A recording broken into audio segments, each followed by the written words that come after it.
شامتون بخیر و شادی باشد. تماشابینان عزیز، گزارش‌های مستقیم ما از بازی‌های مرحله 8-1 جام تاجیکستان ادامه دارند و این لحظه ما و شما در ورزشگاه 20 سالگی استقلالیت تاجیکستان واقع در شهر خوجند بازی میان دستای اسخط و کلوب مرکزی ورزشی ارتش را تماشا خواهیم کرد که باخری‌ها میان این دو دسته البته همیشه جالب دیدنی و تماشابو برگزار می‌گردد و اکنون اسخط و کلوب مرکزی ورزشی ارتش باری اول است که در جام تاجیکستان روبروی هم می‌آیند و می‌بینیم که امروز کدام از این دسته البته پیروز می‌شود و راه خود را به مرحله 4-1 مسابقه هموار می‌کند. البته گفتم که همیشه بازی‌ها میان دستای اسخط و کلوب مرکزی ورزشی ارتش جالب دیدنی می‌گذرند. هر یک موسم در لیگ اولی می‌بینیم که چگونه بازی‌ها میان این دو تیم سرگل و جالب و تماشابو میشن و امروز نیز در اولین بازی دسته در جام تاجیکستان ما چنین بازی جالب را انتظار هستیم. حالا باشد بیاید به سرود ملی جمهوری تاجیکستان گوش می‌اندازیم و بعداً گزارش مستقیم خویش را ادامه میدیم.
تماشابینان عزیز، گزارش مستقیم خویش را از بازی مرحله 8-1 جام تاجیکستان در سال 2025 میان دستای اسخط و کلوب مرکزی ورزشی ارتش ادامه میدیم.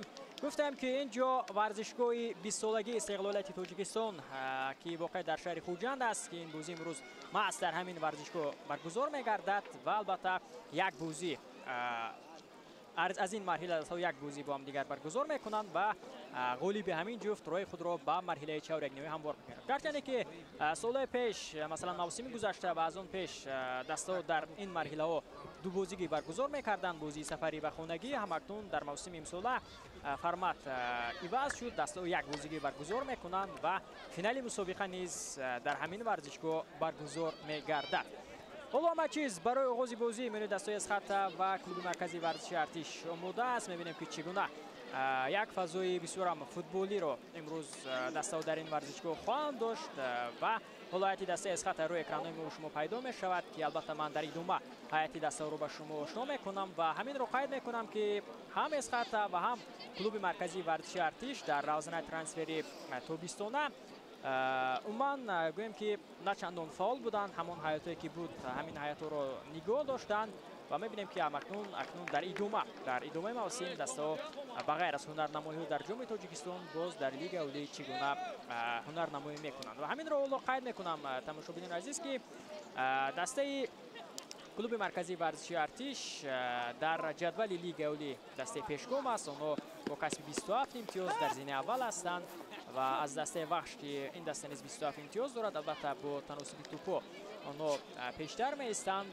و بسیار هم یک هیئت خوب را در اختیار دارد این موسم دسته کلوب مرکزی ورزشی ارتش زیر راهنمایی شمس‌الدین قاسموف و مکنون می‌بینیم که این دسته که در جام تاجیکستان باری هم موفق نگردیده است. آنها یک مرتبه تا به فینال مسابقه راه یافته بودند که این هم سال 2009 بود و آنجا از دسته دیگری شهر دوشنبه از استقلال شکست خورده بودند و مکنون ببینیم که این موسم کلوب مرکزی ورزشی ارتش در جام تاجیکستان تو کدام مرحله میرسد و تا کجا میتواند که موفق گردد. اسقاط باشد البته باری هم به فینال نبرآمده است و این دسته نیز بسیار هم وقتهای اخیر یا خود سالهای اخیر بسیار هم بازی خوب نشان میدهد و بسیار هم یک حیاتی خوب دارد. از لحاظ مالیوی نیز تنقیصی نمیکشد و مکنون ببینیم که امروز مقابل کلوب مرکزی ورزشی ارتش آنها چگونه بازی خواهند کرد. البته گفتیم که هم اسقاط هم کلوب مرکزی ورزشی ارتش باری اول است که در جام تاجیکستان با هم دیگر روبرو میشوند. همه چیز برای آغاز بازی آماده است. بازیگران دسته اسقاط از مرکز میدان بازی را شروع میکنند و اینجا صدای که داوری اساسی بازی عبدالله دولتوف نیز از ناحیه شهرینا بلند میشود و بازیگران دسته اسقاط از مرز میدان بازی را شروع میکنند. به تماشاگران عزیز زود به هیئت این دو دسته آشنا میشیم و بعدا باز دیگر جزئیات بازی امروزه به شما خواهیم گفت. آغاز میکنیم از هیئت دسته میزبان که دسته اسقاط محسوب میشود. این دسته شهر خوجند است.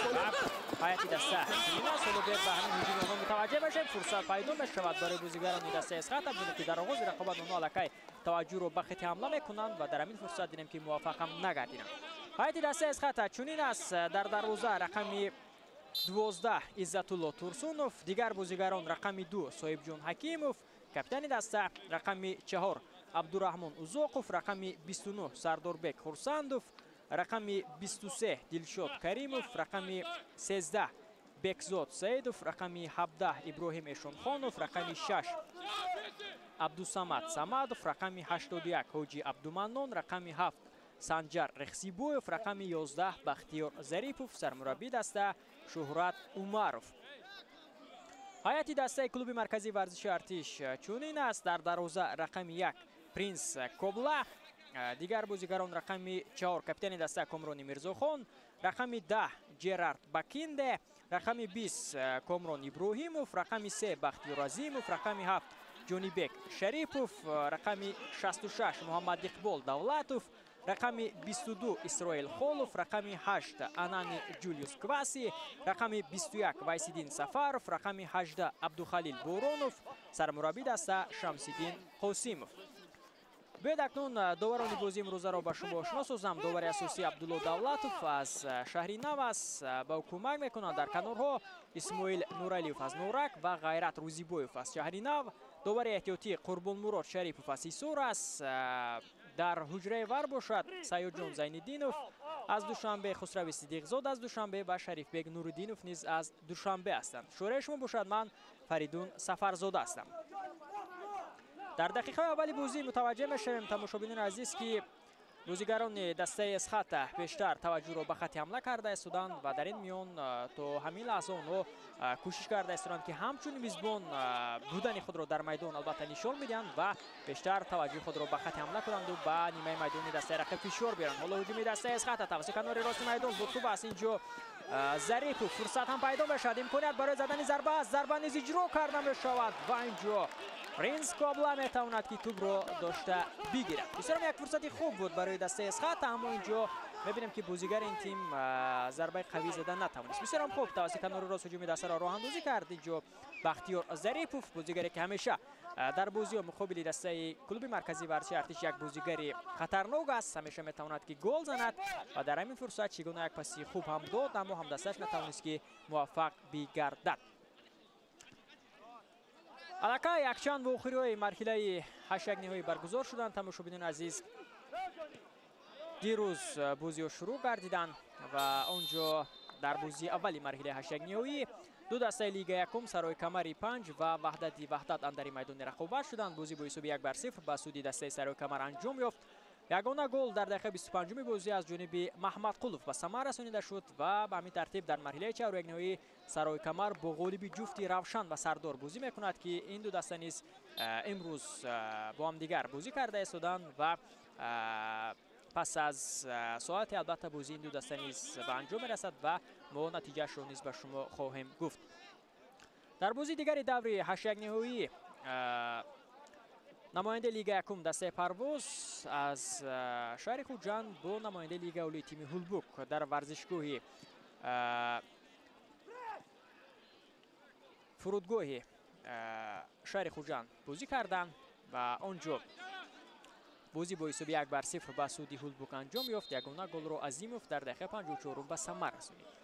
дар бозии дигари марҳилаи 8-ниҳоӣ ду намояндаи лигаи олӣ Регартадас ва Барчи ба ҳам омаданд. Дерби Водии Ҳисор ва дар ин бозӣ дастаи Регартадас тавонист ки бо ҳисоби 3-0 зафар ёбад.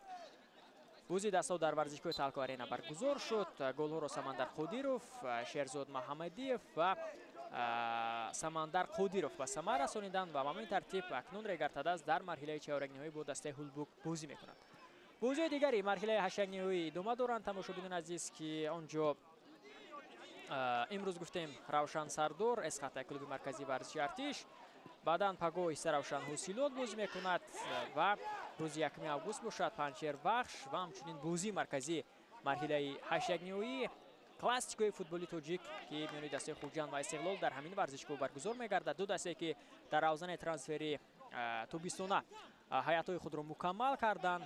махсусан Хуҷанд сармураббиро иваз кард ва якчанд бозигари дигарро ба ҳайати худ ҷалб намуд ва якчанд бозигарро низ ҷавоб дод. ва мебинем ки акнун дар ин бозӣ кадом даста ғалаба мекунад ва кадом даста ба даври баъдӣ меравад. ва дар ин миён дастаи Регартадас низ Бахширо гуфтем шикаст дод бо ҳисоби 3-0 ва онҳо низ баҳри дифои қаҳрамонӣ мебинем ки чӣ гуна қадамҳои устувор гузошта истоданд.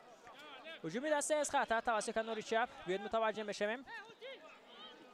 ҷо тубросоя мешаванд акнун бозигарони дастаи клуби марказии Артиш. албатта артишиҳо низ дар хатти дифоъ бисёрам хуб ҳунарнамоӣ мекунанд ва агар мо ба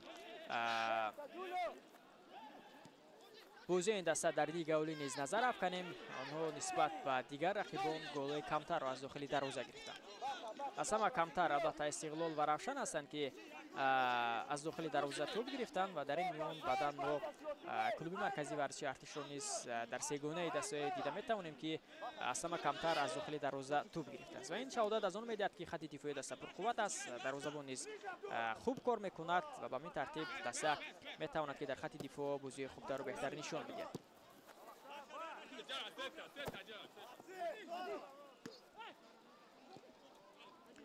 дар сурати ғалаба Эсхата ё клуби марказии варзиши Артиш дар марҳилаи чаҳоракниҳоӣ бо ғолиби ҷуфти Иса Равшан ва Ҳосилот во мехӯрад. ва умуман агар мо ба сеткаи марҳилаи 8-ниҳоӣ назар афканем, бубинед ки нисбат ба тарафи муқобил, тарафи рости сетка албатта дастаҳои пурқувваттар инҷо ҳастанд. бубинед ки Эсхата клуби марказии варзиши Артиш, Иса Равшан Ҳосилот, Панҷшер Бахш, Хуҷанд Истиқлол.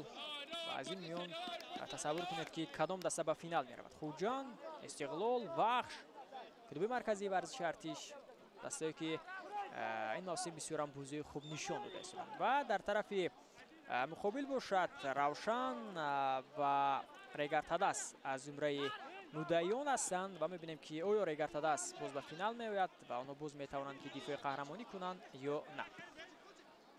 мавсими гузашта маҳз Регартадас бо ғалаба дар ҷоми Тоҷикистон ҳуқуқи ширкат дар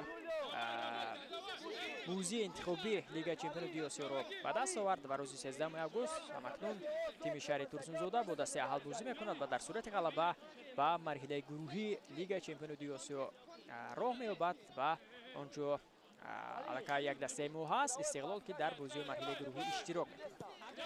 аммо сар аз мавсими оянда аллакай дастаҳои мо дар Лигаи Чемпиони Дуюи Осиё иштирок намекунанд ва онҷо мо танҳо дар мусобиқаи ҷоми даъвати Конфедератсияи футболи Осиё як даста хоҳем дошт ки он ҳам дастае хоҳад буд ки дар Лигаи олӣ метавонад унвони қаҳрамониро ба даст орад. яъне дастае ки ин мавсим дар ҷоми Тоҷикистон пирӯз мешавад, пас наметавонад ки дар Лигаи Чемпиони Дуюи Осиё дар бозии интихобӣ иштирок кунад ва он даста албатта танҳо дар бозии интихобии ҷоми даъвати КФУ иштирок хоҳад кард. тавсии канори рост ҳуҷуми дастаи Эсхата фишор оварда истоданд бонкдорони Хуҷанд, аммо то ҳанӯз ин фишоровариҳое ки ҳаст мебинем ки натиҷа надода истодааст. капитани даста тӯбро зада аз майдон берун мекунад. инҷо Соҳибҷон Ҳакимов яке аз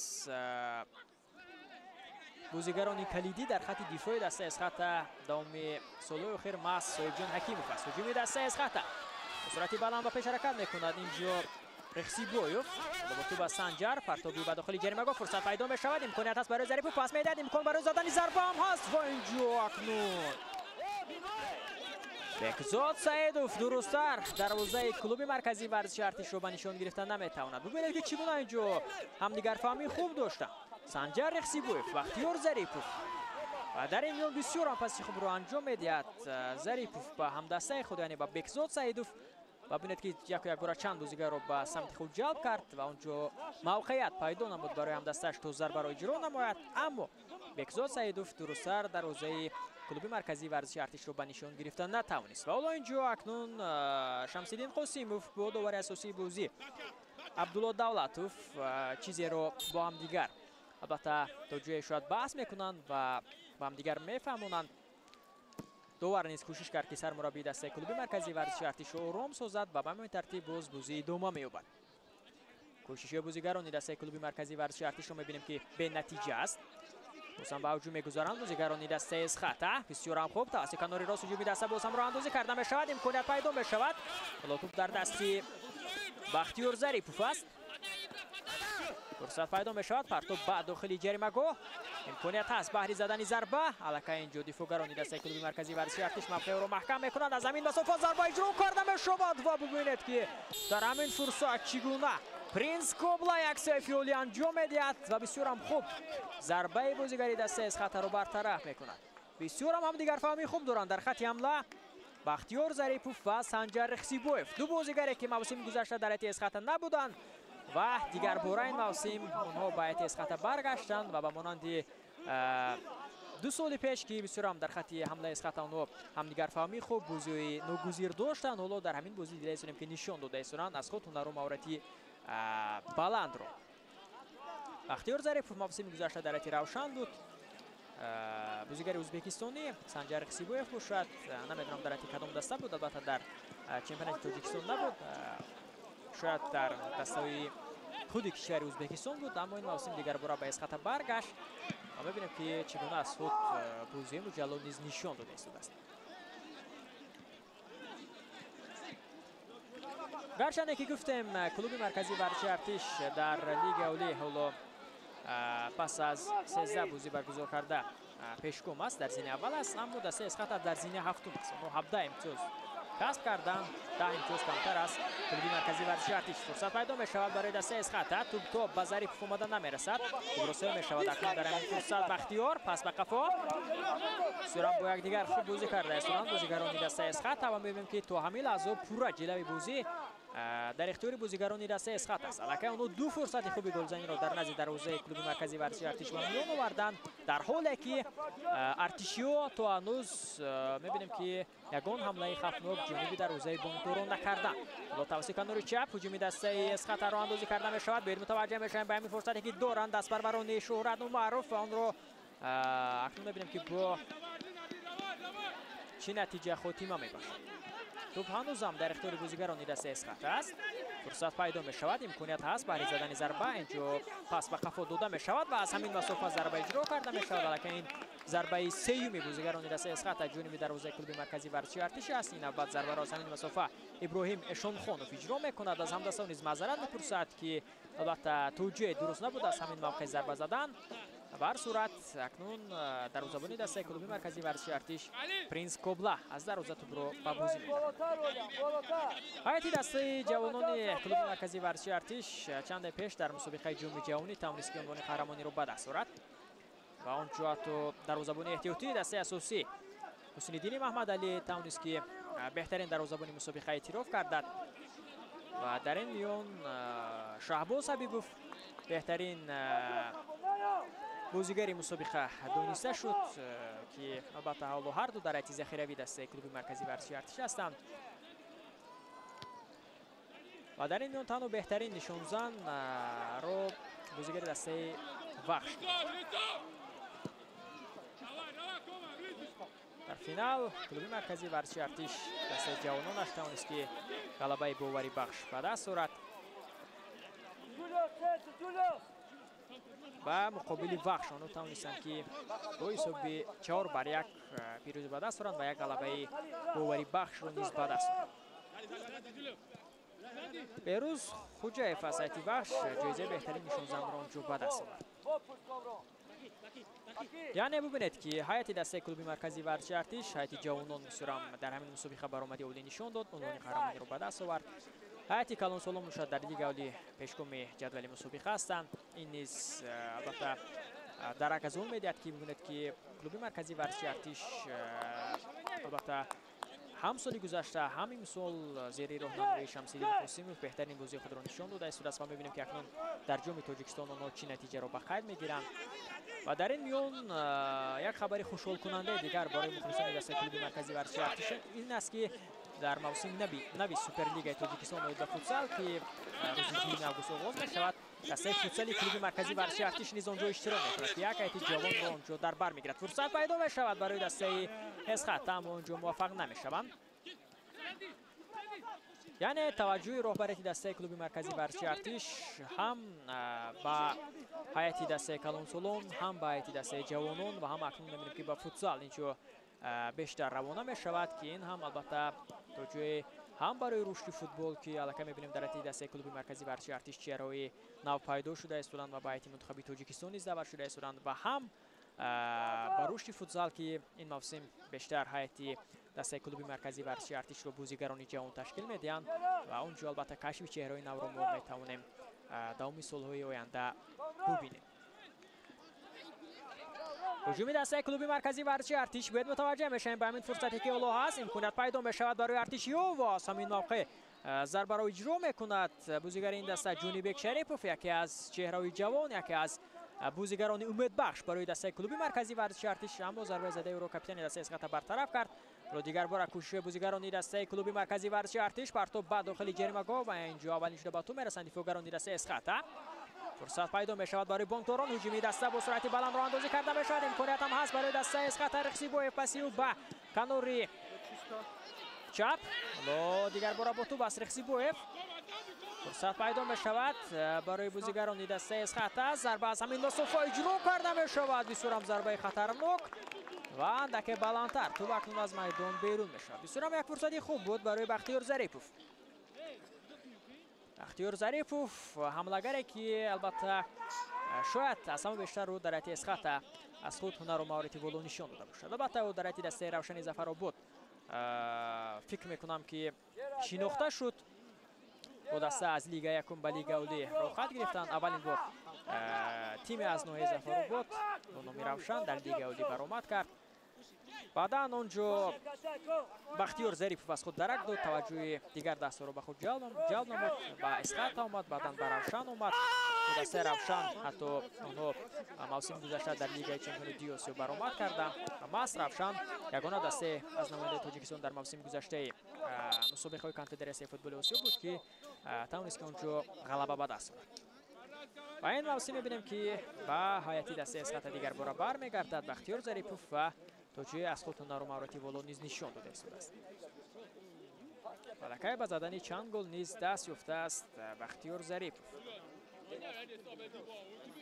حالا یکی از بازیگران دسته اسقاط خود را بعد احساس میکند، یوری تیبی به این بازیگر رسانیده میشود. باید متوجه میشیم که در همین فرصتی که با کامرانی میرزاخان برخورد داشت، سنجر رقصیبویف است این بازیگر، اگر خطا نکنم توجه خود را بعد احساس میکند.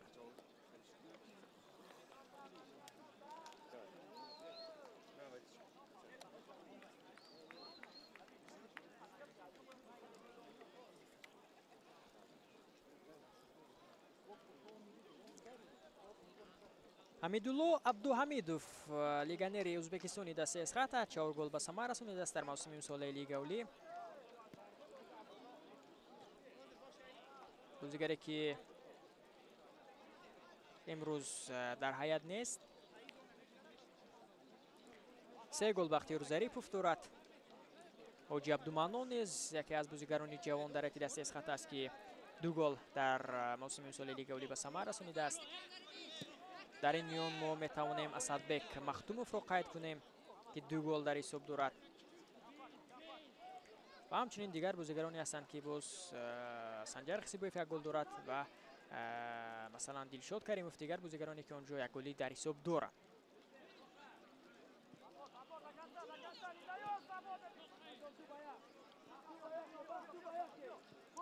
حالا بیاد به همین هجومی دسته کلوب مرکزی ورزشی ارتش متوجه بشیم و بعدا من باز اویدی بازیگرانی سر مسئولی دسته کلوب مرکزی ورزشی ارتش به شما خواهم گفت که در لیگ اولی چی نتیجه ها دارند. عبدالخلیل بورانوف حملهگر این دسته 5 گل به ثمر رسانیده است و حالا در فهرست بهترین 16 ها دوم است. در خطور الهام براتوف، دیمیتری بیلونوک، عزیزبک دلیف، فریمپونگ، همروخلوف و نگومبا. شان پول کامولافه با 6 گل بهترین نشان زن است پس از نیمه اولی موسم در لیگ اولی و این بازیگر که شریف خوجان را حمایت میکرد، حملهگری نیگریایی، همکنون امروز رسما با هیئت دسته استقلال همراه شد و در جام تاجیکستان اکنون مقابل سابق تیم خود خوجان برآمد میکند و میبینیم که چه نتیجه را به قید میگیرد. در این میان کوین لوکاس از هیئت دسته کلوب مرکزی ورزشی ارتش 4 گل دارد. شعبوس حبیبوف 3 گل به ثمر رسانیده است و ماس همین بازیگر در موسم امسال لیگ اولی اولین بازیگر تاجیک بود که در لیگ اولی به زدن گل دست یافت.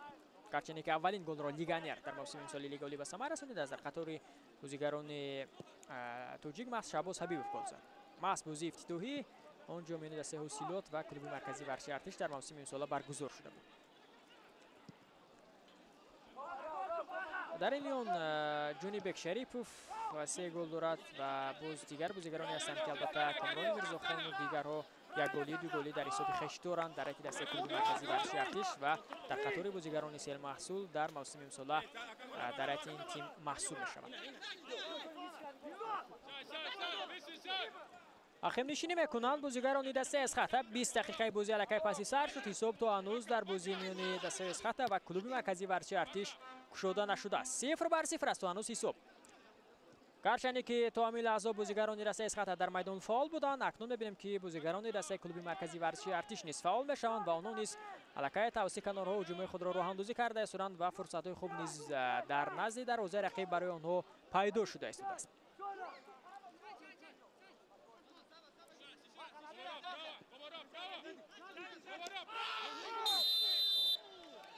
در موسم امسال الکی تماشابینان عزیز دسته اسخطه و کلوب مرکزی ورزشی ارتش با هم دیگر بازی داشتند. 17 می این دو دسته در خوجان با یکدیگر بازی کردند. در دور نهم و کلوب مرکزی ورزشی ارتش توانست که با حساب 2-0 اسخطه را شکست بدهد با گل‌های لوکاس و انگویه. الکی این بازی دومی دسته است که در موسم امسال با هم دیگر برگزار میکنند که این بازی در جام تاجیکستان است.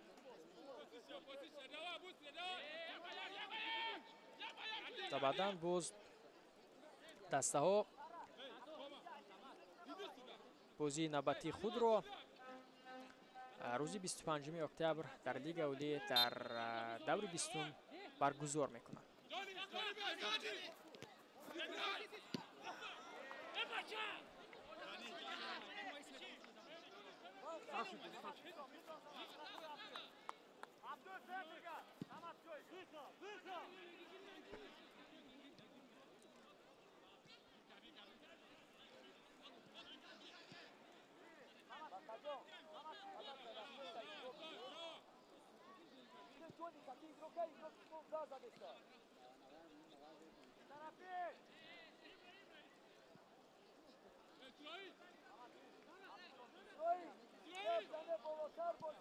پس از آنه که بازی انتخابی برای راه یافتن به مرحله 8 جام تاجیکستان میان دسته لیگ یکم برگزار شد، آنجا 4 دسته لیگ یکم در خطور 12 دسته لیگ اولی توانستند که به قسمت اساسی مسابقه راه یابند. در عموم 16 دسته برای به دست آوردن جام تاجیکستان تلاش میکنند. اکنون گفتم که فینال مسابقه در همین ورزشگاه برگزار میگردد.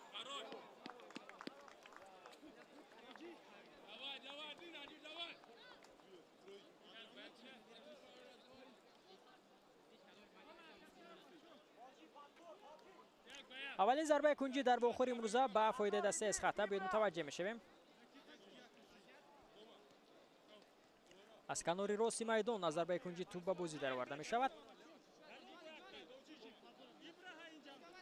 پس از ضربه کنجی من به شما امور بازی بین خودی این دو دسته رو خواهم گفت. می‌بینیم که اینجا ضربه کنجی بدون نتیجه است و مکنون با امور بازی بین این دو تیم آشنا میشیم. 10 بازی با هم دیگر داشتن که همه بازی در لیگ اولی بود و اکنون این بازی 11 که دو دسته در بازی بین خودی دارن. این اولین بازی آنها در جام تاجیکستان است و در 10 بازی که در لیگ اولی میان این دو دسته به قید گرفته شده است 4 غلبه اسخاتا دارد، 2 نتیجه مساوی و 4 غلبه دیگر کلوب مرکزی ورزشی ارتش. و ببینید که اینجا چگونه ضربه قوی اجرا کرده می شود از جانب بازیگر دسته اسخاتا. اشاره می شود که توپ به دست بازیگر دسته کلوب مرکزی ورزشی ارتش رسیده است. دوبار خاموش است، بر صورت ور هست و میتواند در حالت ضروری این حالت را دیده براید. هجوم نوبتی دسته اسخاتا امکانیت پیدا می شود، برطرف میکند اینجا دفاعگر دسته کلوب مرکزی ورزشی ارتش جرارد باکینده بیلونگه. دفاعگر که این موسم و موسمی گذشته در خط دفاع بسیار توانسته است که از خود هنر و مهارتی ولو نشان میده. پرتاب به داخل جریمه گو برطرف میکنند دفاعگران دسته اسخاتا. کوشش نوبتی ارتشی ها. پرتاب به داخل جریمه گو از جانب بختیار عظیموف بدون نتیجه بلندتر اجرا کرده می شود و مکنون عزت الله تورسونوف دروازه‌بان دسته اسخاتا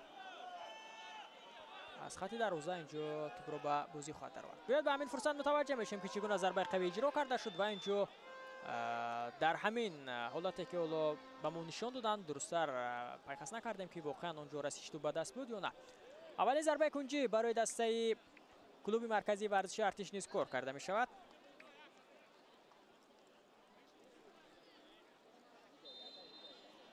داور اجازه میدهد بیاید متوجه میشیم که ضربه کنجی با کدام نتیجه خاتمه می‌یابد. پرتاب به داخل جریمه گاه بسیار هم فرصتی خوب پیدا می شود و در همین فرصت ببینید که چگونه توپ تو به کامرانی میرزاخان آمده نمیرسد.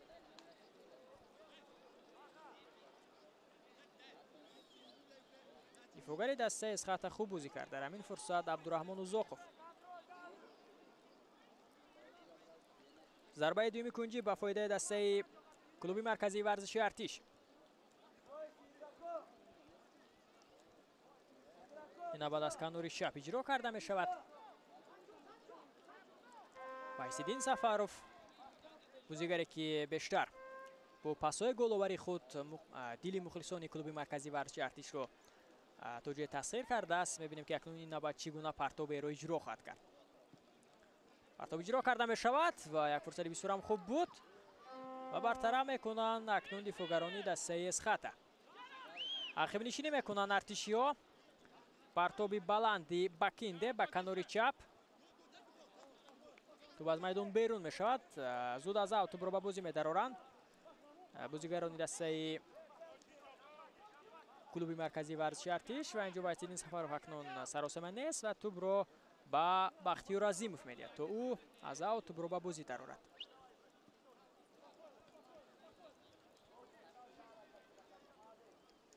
فشار بیشتر می شود اکنون از جانب بازیگران دسته کلوب مرکزی ورزشی ارتش. من هر دو دسته بسیار هم خوب بازی کرده هستم.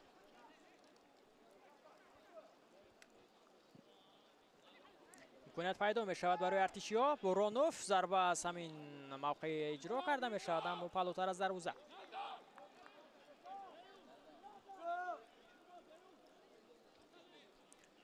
دو بازی که دستا در موسم گذشته داشتند تماشاگران عزیز آنجا نیز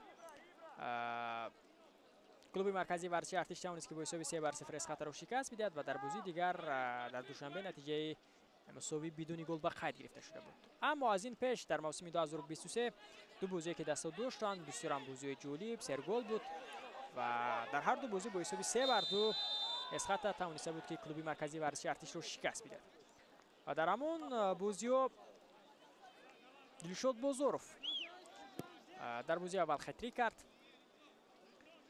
بعدا در بازی دوم باشد بختیار ظریفوف خطری کرده بود بعد در بازی کلوب مرکزی ورزشی ارتش.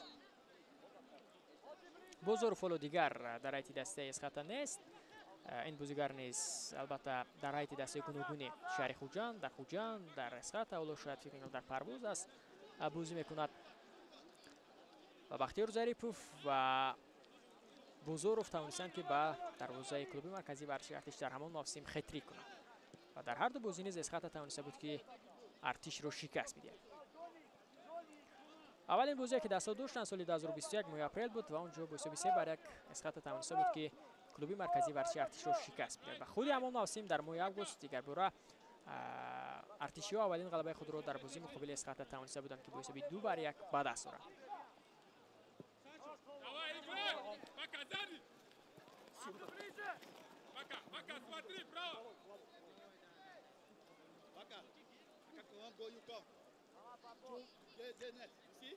دسته کلوب مرکزی ورزشی ارتش تماشاگران عزیز در بازی آخری خود بسیار نتیجه خوب را به خرید گرفته است.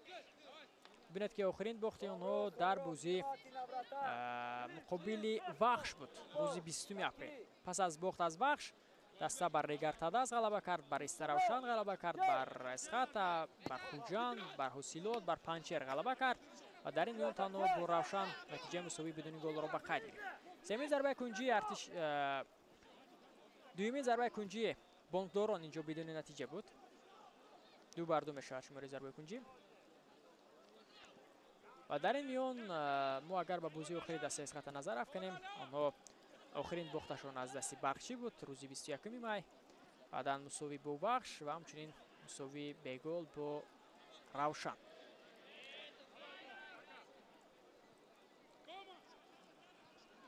غلبه آخرشان مقابل پنچر بود روز 9 می که با حساب 4-2 در سفر توانسته بودند که پیروزی به دست آورند. نیم ساعتی بازی پسی سر میشه تا هنوز 3 در بازی میان دسته اسقاط و کلوب مرکزی ورزشی ارتش شده نشده است.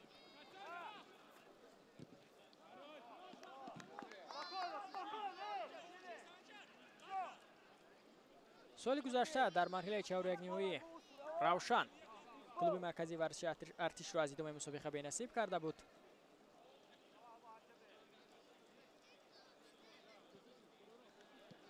اسقاط را باشد در مرحله 8 نهایی استقلال در 2 بازی گلباران کرده.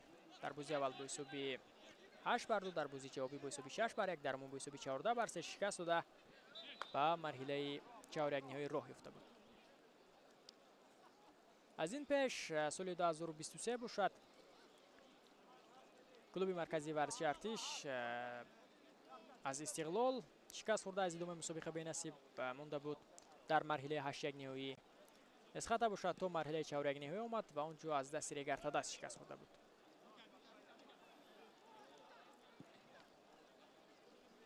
و بهترین نتیجه دسته را قید کردیم که اسقاط تا مرحله 4-1 نهایی در سال 2023 و کلوب مرکزی ورزشی ارتش باشد سال 2009 تا به فینال آمد و اونجا از دست استقلال شکست خورده بود. بهترین نتیجه دسته ها در مسابقه جام تاجیکستان همین نتیجه است.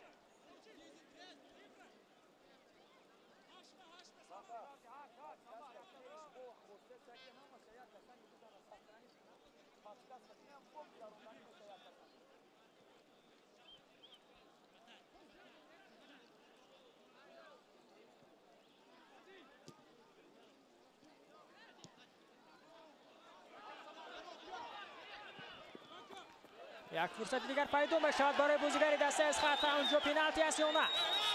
خاموش است عبدالله دولتوف. لکه دومین حالتی بحث برانگیز اینجا به میان میآید که در داخل جرمگاه دسته کلوب مرکزی ورزشی ارتش با وقوع میپیوندد. میبینیم که بچه خلاصه میآید عبدالله دولتوف.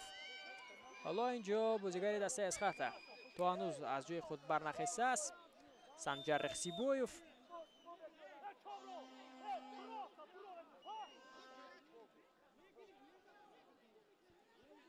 و در همین فرصت ببینید که او آماده بود برای ضربه زنی اما از پای یک بار رفتید.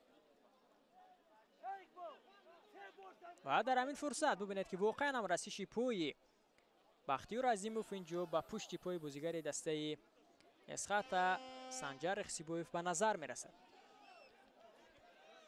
اما میبینیم که داور چی خلاصه میبرد البته بر صورت.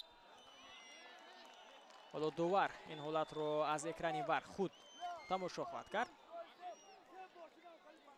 در حجره بر زیر راهنمایی سیاجان زین‌الدینوف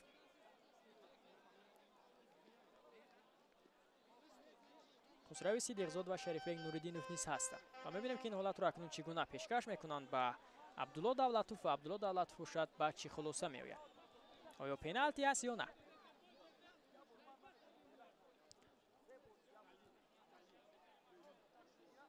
در همین حالت اگر واقعا امرسی شیپوی باشد پس پنالتی است، اگر نه پس هیچ قاعده ویران کننده نخواهد بود.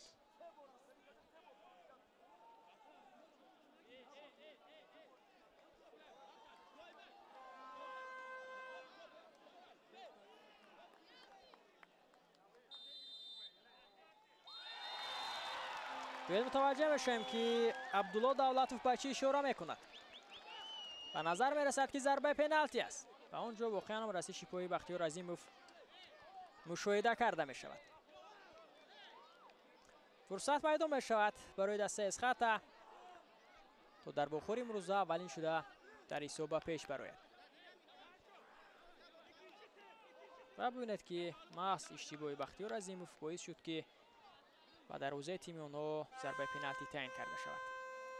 توجه میشم که از سایت اسخطکی ضربه پنالتی رو اجرا میکند. بختیار ظریفوف در نزد توپ است.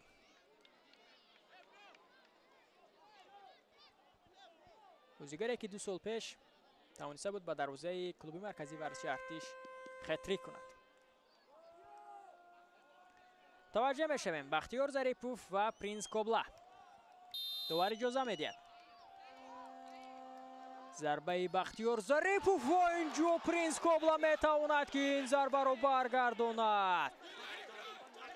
چگونه فرصتی خوب را از دست میدهد بختیار ظریفوف و احسن به دروازه‌بان دسته کلوب مرکزی ورزشی ارتش که در همین فرصت چگونه سیفیولی انجام داد و چگونه یک حالت خوبی گلزنی تیم رقیب را از بین برد و محض همین سیفیولی دروازه‌بان میتواند باز هم امیدی نو و دل مخلصان و بازیگران دسته کلوب مرکزی ورزشی ارتش در بازی امروزه بخشد تا آنها در میدان فعال باشند و توانند که البته رقیب که نتوانست از فرصت خود استفاده کند آنها توانند که از امکاناتی که برای آنها به میان میاد استفاده کنند و اولین شده در حساب پیش برآیند.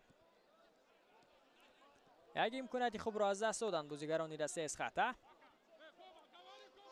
و ببینید که بختیار ظریفوف چگونه نتوانست از پنالتی و دروازه کلوب مرکزی ورزشی ارتش گل زند. کمتر از 10 دقیقه دیگر تا انجام قسم اول بازی باقی مانده است. حساب تا هنوز گشوده نشده است. کوشش نوبتی بازیگران دسته کلوب مرکزی ورزشی ارتش اگر به هیئت ذخیروی هر دو دسته نظر افکنیم اونجا متوجه میشیم که در هیئت دسته کلوب مرکزی ورزشی ارتش شعباز حبیبوف، فرانسوا اننگوی، لوکاس کوین، در این میان اووانا ژان از جمله بازیگرانی هستند که احتمال زیاد به میدان میبرند و میتوانند که توجیه به دسته خود کمک هم کنند. از سایت دسته اسخط در کرسی احتیاطی عبدالباری واسیجانوف، محمد جان رستموف، امیر جان رحیموف، اسدبek مختوموف از جمله بازیگرانی هستند که احتمال آنها را شهرت و معروف به میدان میبرند.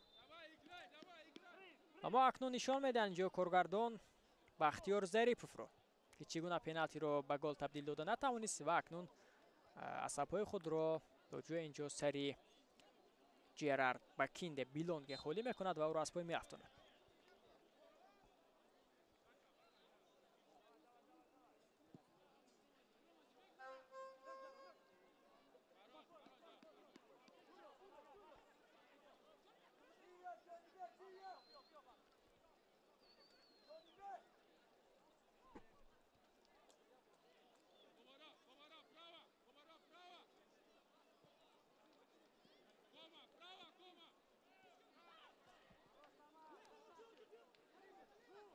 کوشش نوبتی بازیگران دسته کلوب مرکزی ورزشی ارتش بسیار خوب با پاس‌های کوتاه به پیش میروند. بختیار عظیموف پرتابی و بعد داخلی جریمه گوه امکانیت است بهری زدن ضربه از همین مسافت ضربه اجرا کرده می شود از جانب اسرائیل خلوف اما اندکی بلندتر.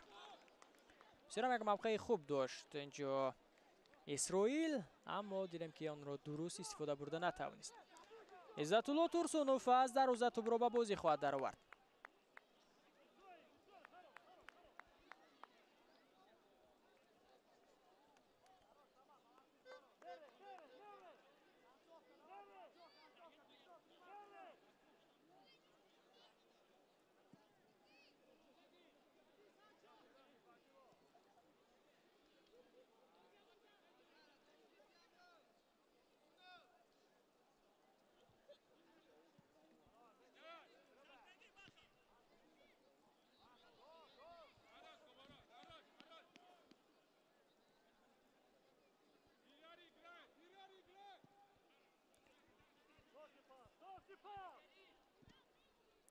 کوشش نوبتی بازیگران دسته کلوب مرکزی ورزشی ارتش توسط کنار راست به نتیجه است. برطرف میکنن اون رو بازیگران اسخطه. احیان میبینیم که شماره مخلصان نیز در ورزشگاه توجیه زیاد شده ایستادند. گرچه که انگوش شمارند مخلصان در ورزشگاه اما توجیه شمارهشون زیاد شده ایستاده است. اصلا دسته اسخطه بازی خانگی خود را در ورزشگاه سپارتاک برگزار میکند، نه در ورزشگاه 20 سالگی استقلالیت تاجیکستان. هجوم دسته اسخطه توسط کنار راست میدان با توپ است اینجا سرداربک خورسندوف. فرصت پیدا می شود و اکنون در همین فرصت سنجر رخسیبویف میبینیم که موفق نمی شود. یک فرصتی خوبی گلزنی دیگر رو اینجا اکنون حملهگری دیگری دسته اسخطه سنجر رخسیبویف از دست میدهد. ببینید که چگونه اوزاخوف با پاس داد، چگونه فرصت پیدا شد، چگونه اینجا خواست که از دروازه‌بان گذرد و بعداً ضربه زند و در همین فرصت بسیار هم با چوس و چالاکی خود با سرعت بلندی خود کامران ابراهیموف توانست که این فرصت رو از بین ببرد. توپ را در نزد پای سنجر رخسیبویف صدا دور کرد.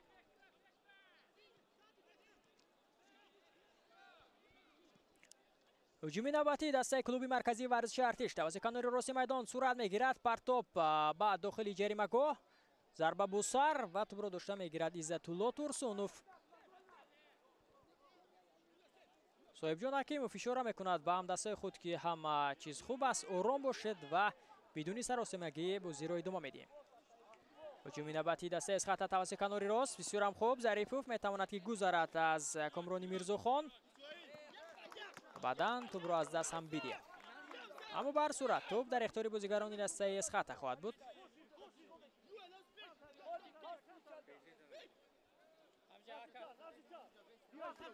توجیه به نظر میرسد شمس‌الدین قاسموف از بازی دست پروران خود تو همین لحظه و نه چندان خوشایند است.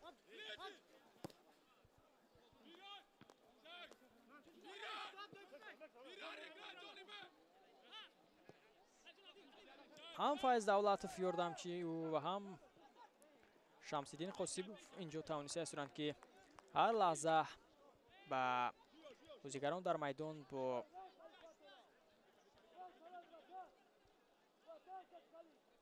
سخنهای خود توجیه آنها را وادار سازند که در کدام موقع فعال باشند و در کدام موقع توانند که هجوم را راه اندازی کنند. قاعده بازی بیان کرده می شود. اولین کارت زرد از جانب داور اساسی بازی عبدالله دولتوف بیرون کرده می شود و اینجا به عبدالرحمن اوزاخوف نشان داده می شود.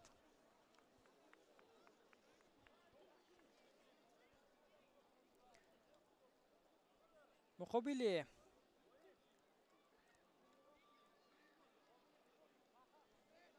بختیار عظیموف قاعده بازی بیان کرده شد. بسیار هم دغلانه و به این خاطر داور کارت زرد هم نشان داد به عبدالرحمن اوزاخوف. 2 دقیقه دیگر باقی مانده است تا انجام قسم اول بازی و فکر میکنم که اندک دقیقه بیشتر نیز داور به قسم اول بازی زم خواهد کرد، چون که آنجا پس از آنی که قاعده ویران کنی در داخل جریمه‌گاه دسته клуби марказии варзиши артиш буд. Довар чанд лаҳза ро дар тамошои наворои такрории вар сарф кард. баъдан қоида вайронкунае ки ҳастанд то ҷои вақткушӣ ҳам буд дар қисми аввали бозӣ. ба ҳамин хотир шояд 3 ё 5 дақиқа довар ба қисми аввали бозӣ зам кунад. 1 дақиқаи дигар боқӣ мемонад то анҷоми қисми аввали бозӣ.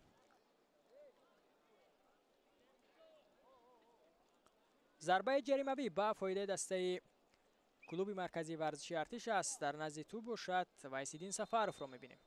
довар иҷоза медиҳад. партоб ба дохили ҷаримагоҳ. баландтар туб аз дарвоза майдонро тарк мекунад.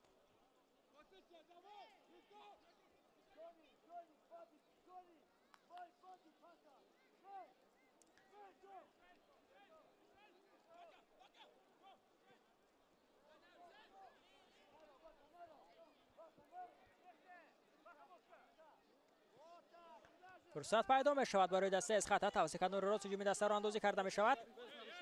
бо ту ба соло инҷо Абдусамад Самадов. васиу ба Зарипов. Зарипов тубро аз даст медиҳад. 2 дақиқа инҷо ба қисми аввали бозӣ зам карда мешавад.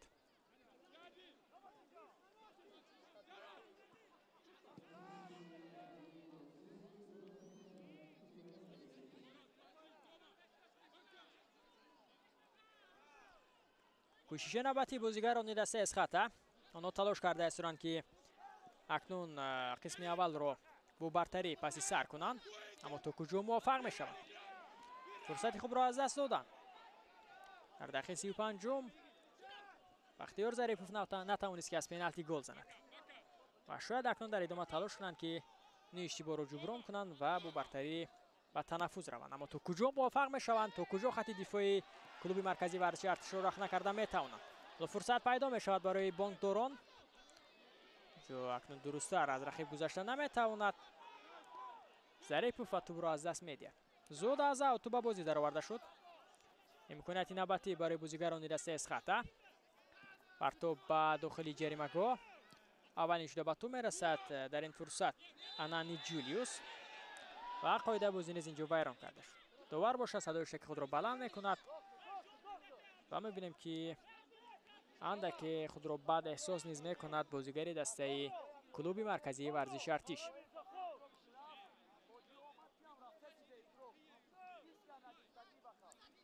Вайсиддин Сафаров аз бозигари осеб дида.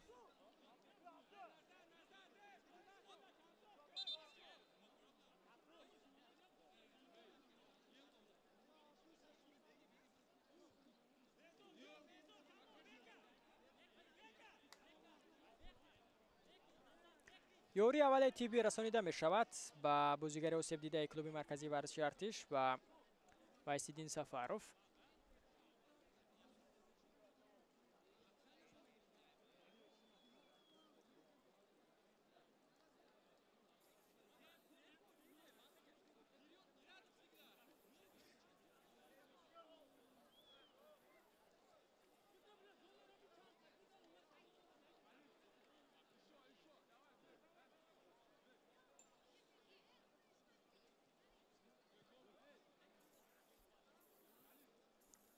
чанд лаҳза пас бозӣ менӯи дастаи Равшан ва Сардор низ ба анҷом мерасад.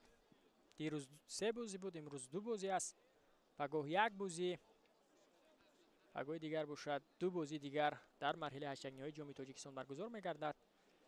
дастаи ғолиб ба даври чаврякниҳоӣ мераванд ва онҷо боз бо рақибони худ бозӣ хоҳанд кард. дар марҳилаи баъдӣ ғолиби ҷуфти эсхата ва клуби марказии варзиши артиш бо ғолиби ҷуфти ҳосилоту Истаравшан во мехӯранд.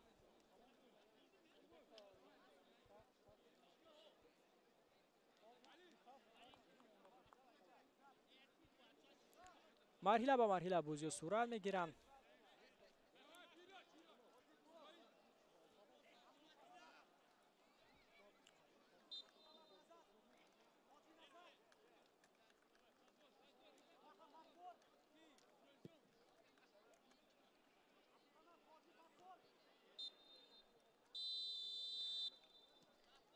садои ҳуштаки довари асосии бозӣ Абдулло Давлатов аз анҷоми қисми аввали бозӣ менӯи дастаи эсхата ва клуби марказии варзиши артиш дарак медиҳад. қисми аввалро ҳар ду даста бидуни гол ба анҷом расонидан. Танаффус мекунем дар қатори бозигарон мо шумо низ ва пас аз чанд лаҳза боз дигарбора ба варзишгоҳи 20 солагаи Истиқлолияти Тоҷикистон бармегардем. Ба якҷоя қисми дуюми бозии Мини Дастаи Эсхата ва клуби марказии варзиши артишро тамошо мекунем. моро ҳамроҳ кунед. нимаи дуюми бозӣ боз ҳам ҷаззобтар хоҳад буд.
جوی او وارد میدان شد اوان جان و همچنین بازیگر دیگری که ترک میدان کرد و با جای او اننگوی فرانسوا به میدان برآمد. حالا متوجه میشیم که این بازیگر کی بود.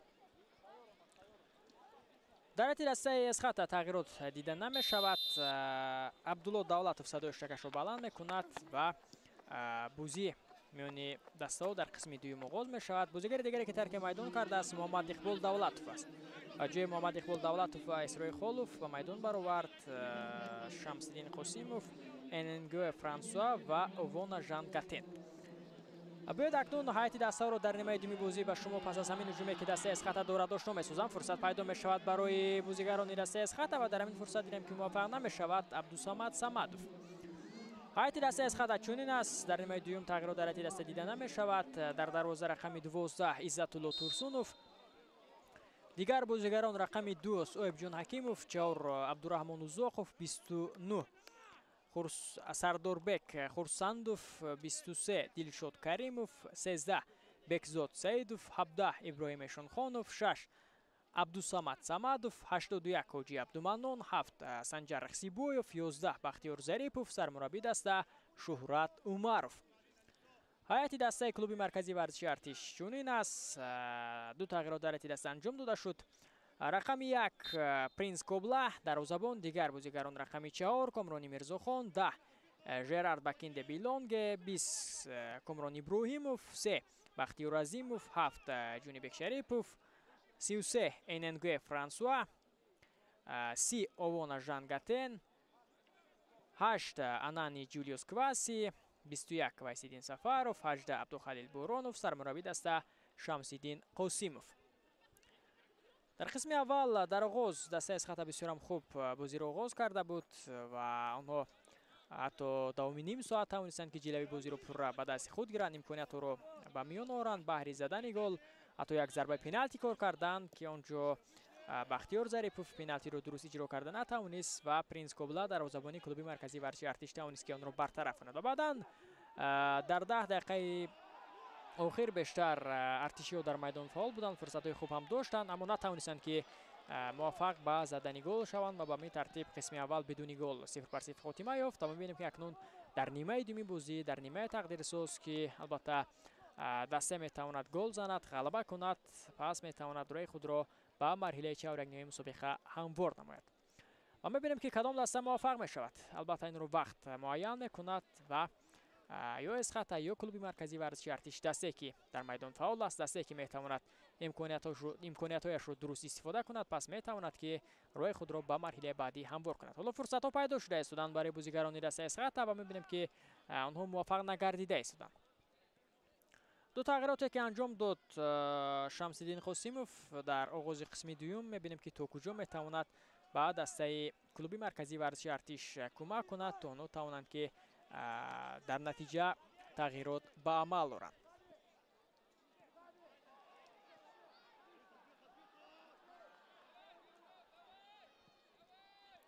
فرصت پیدا می شود. اینجا برطرف میکنند دفاعگران دسته کلوب مرکزی ورزشی ارتش. فشوری دسته اسخط باشد اینجا بیشتر شده است.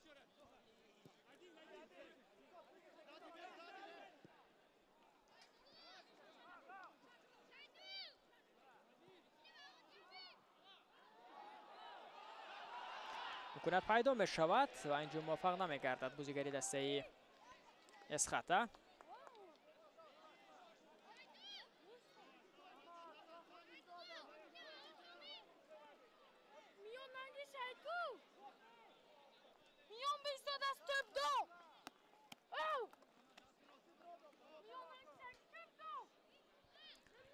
بازی دیگری که امروز بود تماشابینان عزیز در مرحله هشتگ‌نهایی جام تاجیکستان که آنجا نماینده لیگ اولی روشن با نماینده لیگ یکم سردار بازی کردند. یکی از دسته از شهر کلوب، دیگری از شهر تورسونزاده. بازی دسته در کلوب ارینا در شهر کلوب صورت گرفت و دسته روشن با حساب 4-1 توانست که سردار را شکست بدهد و راه خود را به مرحله چهارم‌نهایی هموار کند. بازی دیگر این اسخط کلوب مرکزی ورزشی ارتش است که مستقیما شما تماشا کرده اید و بعدا باز پگو یک بازی دیگر صورت میگیرد. است روشن حاصلات و ماس غالب همین جفت در مرحله چهارگ نهایی با غالب جفتی اسخاتا و کلوب مرکزی ورزشی ارتش بازی خواهد کرد و روز 1 август бошад. Хуҷанду Истиқлол ва Панҷшеру Вахш бозӣ мекунанд ва бинед ки ғолибони ин ҷуфтҳо дар марҳилаи чаврагнавӣ бо ҳамдигар рӯбарӯ мешаванд ва тасаввур кунед ки агар Вахш Панҷшеру шикаст бидиҳад, пас дар марҳилаи чаврагнавӣ бо Хуҷанд ё Истиқлол рӯбарӯ мешавад ки он ҷо низ чӣ гуна як бозӣ ҷолибу дидани мо шуморо интизор аст. Хо Истиқлол, хо Хуҷанд кадоме ба марҳилаи чаврагнавӣ равад, пас албатта бо эҳтимоли зиёд бо Вахш рӯбарӯ мешавад ки он ҷо боз ҳам як бозӣ бисёр ҳам ҷолибро тамошо хоҳем кард. фишор идома дорад аз ҷониби дастаи Эсхата. онҳо то ҳамин лаҳзаҳо дар идоракунии тӯб фаъол ҳастанд ва аз лиҳози ҳуҷумҳо, аз лиҳози зарбони низ нисбат ба клуби марказии варзиши артиш дар майдон фаъоланд. Фурсатам пайдо мешавад ва гол! ва гол тамошобинон азиз, ҳисоб 1-0 дастаи Эсхата дар ҳисоб ба пеш мебарояд ва дар ҳамин фурсат бибинед ки чӣ гуна зарба иҷро карда шуд аз ҷониби Сардорбек Хурсандов ва ӯ тавонист ки бо ҳамин зарбае ки иҷро кард дар дақиқаи 51 бозӣ тӯбро ба дарвозаи Принс Кобла равон кунад. гарчанде ки дарвозабон тӯбро бартараф кард, аммо зарба ки қавӣ буд вориди дарвоза шуд ва Эсхата аввалин шуда дар вохӯрии имрӯза ҳисобро мекушояд 1-0. бояд мутаваҷҷеҳ мешавем ба ҳамин ҳамлае ки роҳандозӣ кардан, ҳолати нобузӣ нест. бисёр ҳам хуб инҷо худ Хурсандов ҳуҷумро роҳандозӣ кард ва дар ҳамин фурсат бибинед ки то ҷое ғафлатзада кард дифоъгарон ва дарвозабони дастаи клуби марказии варзиши артишро ки онҳо шояд инҷо интизор доштанд ки ӯ ба ҳамдастҳо пас медиҳад, аммо чунин накард. Сардорбек Хурсандов бо зарбаи қавии худ тӯбро таслими дарвозаи клуби марказии варзиши артиш кард. паси голуваро ба ӯ анҷом дод.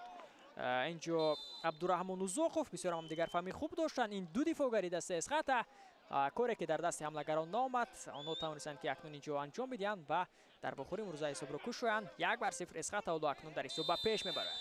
қадами аввалро Эсхата баҳри роҳ ёфтан ба марҳилаи чаврагниҳоӣ мегузорад ва мебинем ки ин қадам то куҷо устувор аст ва то куҷо клуби марказии варзиши артиш метавонад ки ин ҳолатро бартараф кунад. Самадов аз сайти дастаи Эсхата корти зард мегирад. Абдусамад Самадов ва ин дуюмин корти зард дар вохӯрии имрӯза ки ҳардуро ҳам албатта бозигарони дастаи Эсхата инҷо гирифтанд. 1-0 Эсхата дар ҳисоб ба пеш мебарояд ва мебинем ки акнун клуби марказии варзиши артиш ба ин гол чӣ гуна посух хоҳад дод. партов ба дохили ҷаримагоҳ аввалин шуда ба тӯб мерасанд дифоъгарони дастаи Эсхата. қоидаи бозӣ инҷо низ вайрон карда шуд. ин навбат аз ҷониби артишиҳо. аз ҳамин мавқеъ акнун аз зарбаи ҷаримавӣ тӯбро ба бозӣ хоҳанд даровард бозигарони дастаи Эсхата.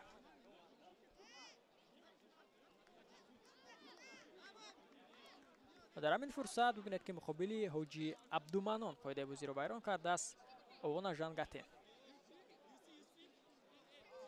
бозигари ҷавон аст Ҳоҷи Абдуманон.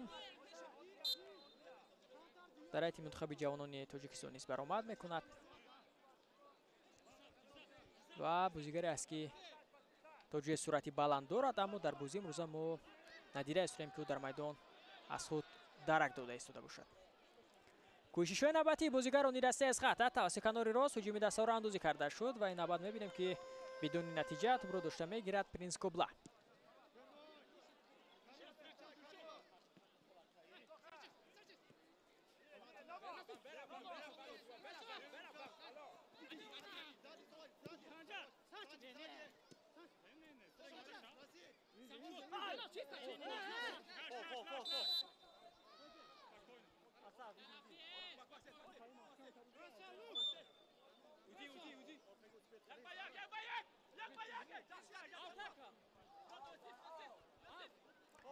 дар ҳамин фурсат бибинед ки муваффақ намешавад Санҷар Рихсибоев.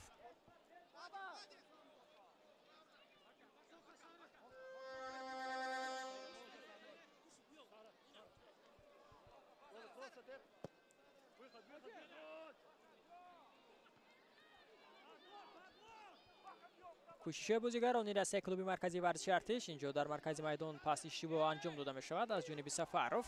тӯбро бо хуби бозигарони дастаи Эсхата ҳуҷуми дастаро андозӣ карда мешавад. Зарипов бо тӯб аст. در این میان موفق نمی‌شود. توپ را به خوبی بازیگران دسته کلوب مرکزی ورزشی ارتش توسط کناری راست اکنون آنها به هجوم می‌گذارند. پس به مرکزی میدان بسیار هم خوب. اینا بعد پس به کناری چپ توسط کناری چپ هجومی دسته را اندازی کرده می‌شود. با توپ است اینجا شریپوف. پس به داخلی جریمه‌گاه اولین شده اینجا دیفوگری تیم اسخط به توپ می‌رسد و این هجومی که راه اندازی کردن ارتشی‌ها از بین می‌رود.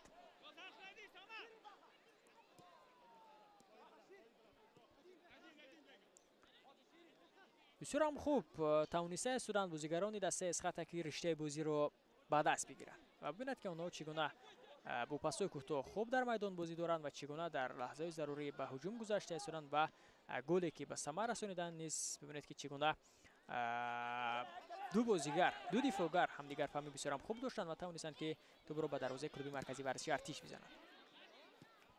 و در این میون در قسم اول آنها حتی ضربه پنالتی نیز کار کرده بودند که اونجا بختیار ظریف اگر آن را به گل به انجام رسانید پس حالا ببینید که چگونه بوسام امکانیت برای اسخط بیشتر و بیشتر می‌گردید. و در این میون باز در قسم اول یک فرصتی خوبی گلزنی را از دست داده بود سنجر رخسیبویف از هیئت دسته اسخط. گرچند که کلوب مرکزی ورزشی ارتش تو همین لحظه یگان امکانیت 100% گلزنی را در نزد دروازه اسخط به میان آورده است.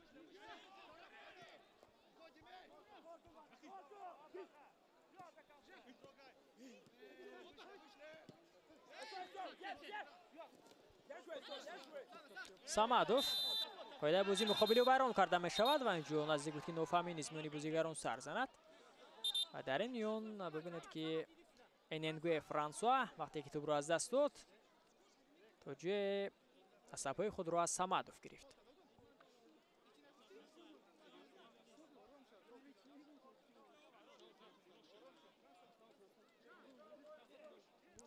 و داور اینجا اشاره میکند به هر دو بازیگر که آرام باشند هم دیگر فهمی کنند. البته آنها در میدان بهر بازی کردن فوتبال آمدند نه بهر جنجال و خرخشه. زود از ضربه جریمه توپ به بازی در آورده می شود. کوشش نوبتی بازیگران دسته اسخط را خواهیم دید. سرم یک پاسی خوب اینجا انجام داده می شود. فرصت هم پیدا می شود برای بازیگران دسته اسخط. امکانیت هست. کجا است ضربه؟ رخسیبویف. نه اینجا ظریفوف بوده است. بختیار ظریفوف. ببینید که چگونه در همین فرصت در لحظه ضروری باید ضربه زد. در لحظه ضروری باید توانست که موفق شد. امکانیت هم برای سنجر رخسیبویف هم برای بختیار ظریف در خط حمله زیاد هستند اما اونها نتوانسته که موفق میشوند. و دیده اسرائیم که حتی موقع خود رو عوض کرده اسرائیم در خط حمله گویا یکی به کناری چپ دیگری به کناری راست میگذارد اما در لحظه ضروری نمیتواند که موفق بشوند. در این فرصت ببینید که چگونه امکانیت بود برای بختیار ظریف و اونجا صدی روی او شدند بختیار عظیموف و همچنین ژرالد بکینده بیلونگ.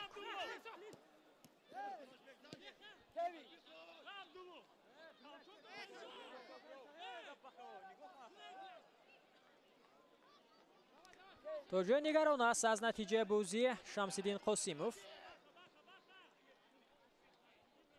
الکی در بازی مرحله 8 نهایی داوران دو پنالتی تعیین کردند. اولین پنالتی این در بازی رگرتادز و برخچی بود.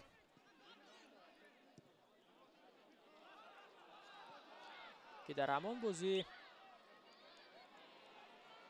بازیگر دسته رگرتادز به خطا ضربه پنالتی را اجرا کرد شهرزاد محمدیف و بعدا در بازی امروز پنالتی دیگر تعیین کرده شد که دیدیم بختیار ظریف آن را به گل تبدیل داده نتوانست.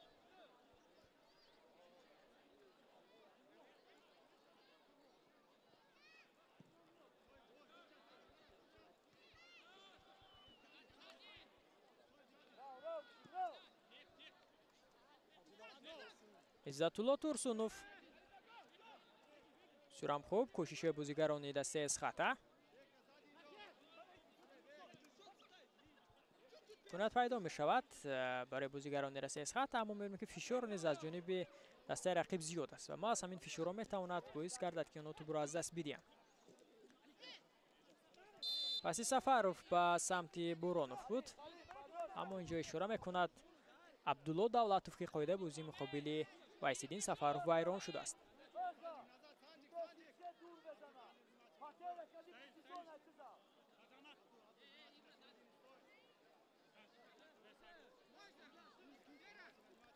دلشاد کریموف در همین فرصت مقابل وایسیدین سفرов قایده بازی رو ویران کرده است.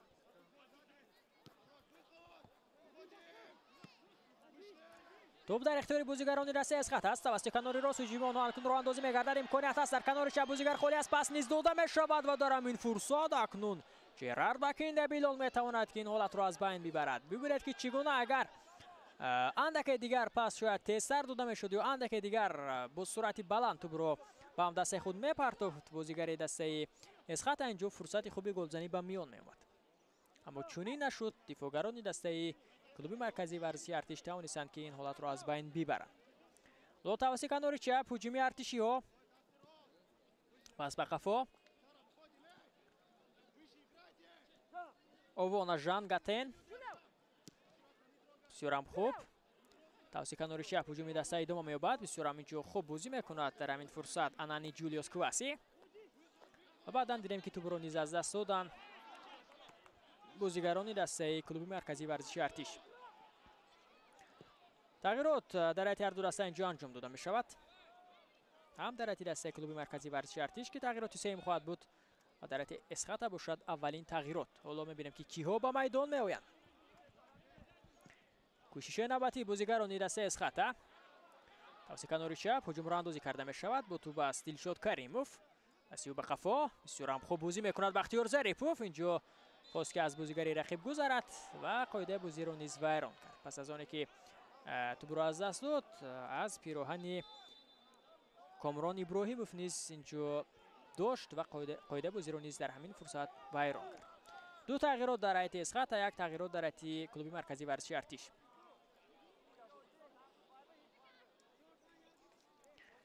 لوکاس کوین به میدان میآید از حیاط دسته کلوب مرکزی ورزشی ارتش و از میدان عوض میکند اننگوی فرانسوا که در آغاز قسم دوم به میدان برآمده بود. تا جای این بازیگر طلبات سرمربی را اجرا کرده نتوانست و دیگر بار از میدان گرفتند.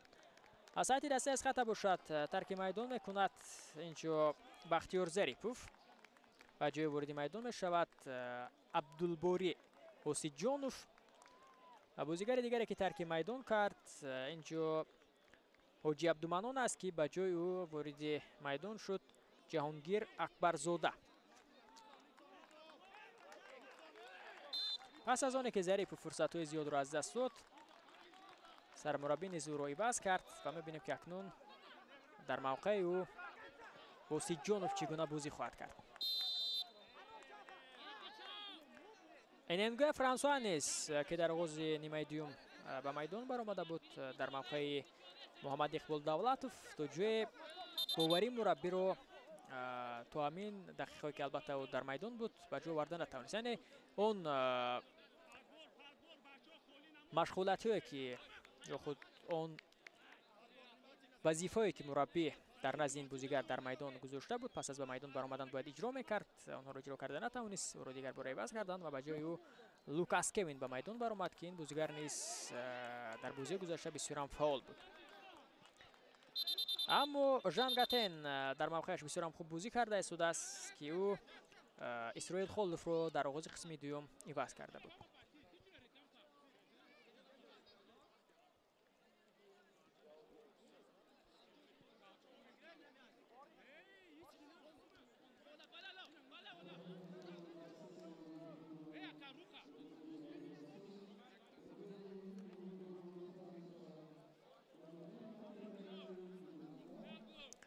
سال گذشته فینال جام تاجیکستان در ورزشگاه مرکزی شهر سراوشان برگزار شده بود.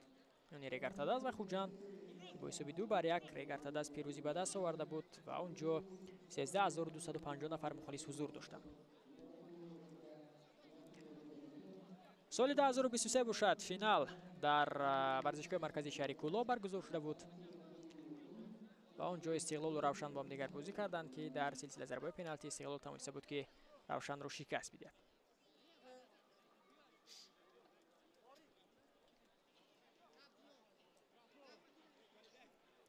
سه سال اخیر استقلال پای هم عنوان قهرمانی را در جام تاجیکستان به دست می آورد، اما سال گذشته محض از ریگارتاداز شکست خورد و محض ریگارتاداز عنوان قهرمانی را به دست آورد. بعدا در بازی برای سوپرجام کشور که اونجا استقلال روی گرفتاد از با هم دیگر بازی کردند، استقلال توانست که پیروزی به دست آورد و همچنین استقلال الکی در آغاز موسم باز جام فدراسیون فوتبال تاجیکستان رو به دست آورد.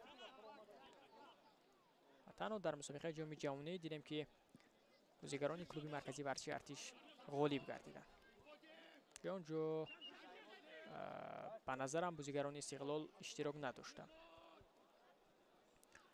اما استقلال توانست که در آوازنه ترانسفری تابستون باز هم حیات خود را مکمل تر کند. بازگشتی منوچهر سفر و احسانی پنجشنبه، بعداً باز یک چند بازیگران دیگری که آنها به حیات خود جلب کردند. حیات دسته را بسیار پرقوت کرد، البته بیشتر توجه به بازی لیگ چمپیونات آسیا روانه گردیده است که اونجا نتیجه به دست آید. و در این میان ببینید که حتی النصر نیز با اون ستاره که حالا به حیات خود جلب کرده است در لیگ چمپیونات آسیا اشتراک میکند و شاید رقیب یکی از دسته‌های کشور ما در مرحله گروهی باشد. و در این میان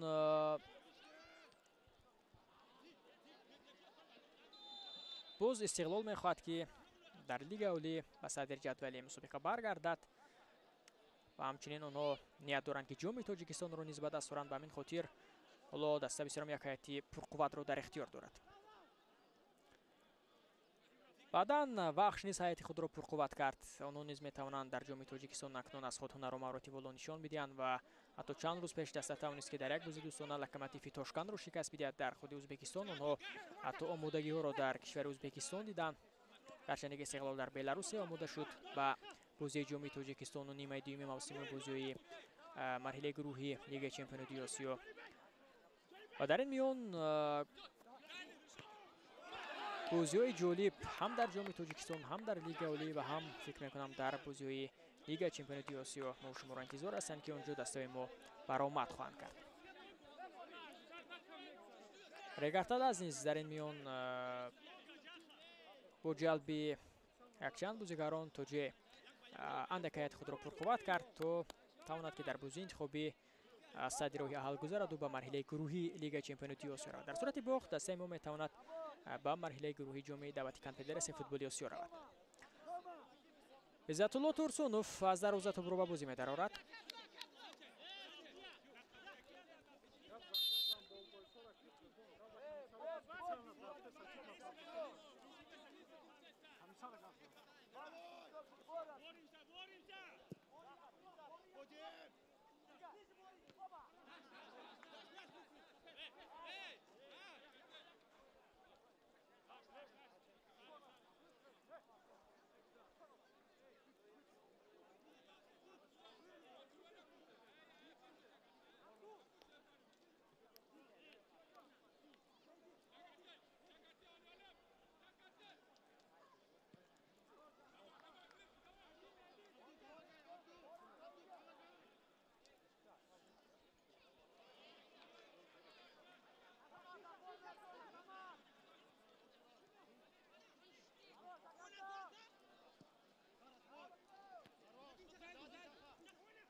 در مرکز میدان توپ را سایه میشوند بازیگران دسته کلوب مرکزی ورزشی ارتش. آنها تلاش دارند تا حساب را برابر کنند، اما میبینیم که تو هنوز آن تلاش و آن کوششی که آنها دارند نتیجه نیست، ثمره نیست. البته ثمره آن برابر کردن حساب در این واخوری خواهد بود.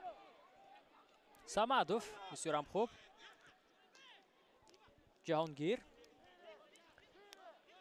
هجومی بازیگران دسته اسخاتا.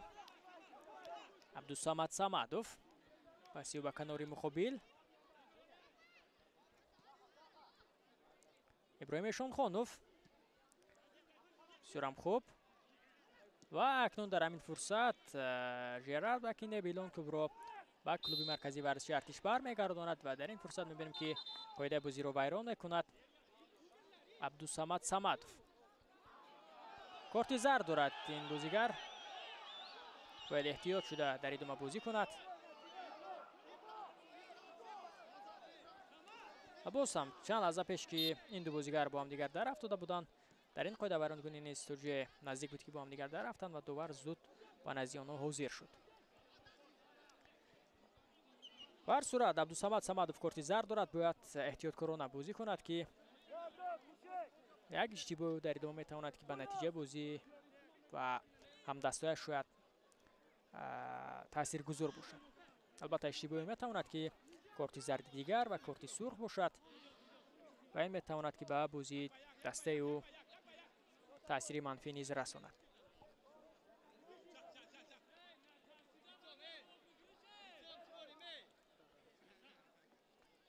عزت‌الله ترسونوف از دروازه توپ رو به بازی می‌درارد.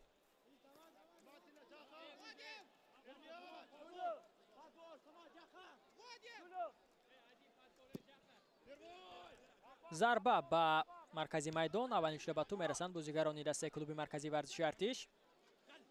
کوشش نوبتی بدون نتیجه، چون که اولین شده اینجا بازیگران از خط به توپ میرسند، اما در مرز میدان قاعده بازی ویران کرده میشود و صدای است که داوری اساسی بازی عبدالله دولتوف اینجا بلند میشود. باید متوجه میشیم که در همین برخورد که باز هم با یکدیگر داشتن اووانا جان و عبدالصمد صمدوف. در چند لحظه اخیر میبینیم که این دو بازیگر چگونه به یکدیگر در افتاده ایستادند.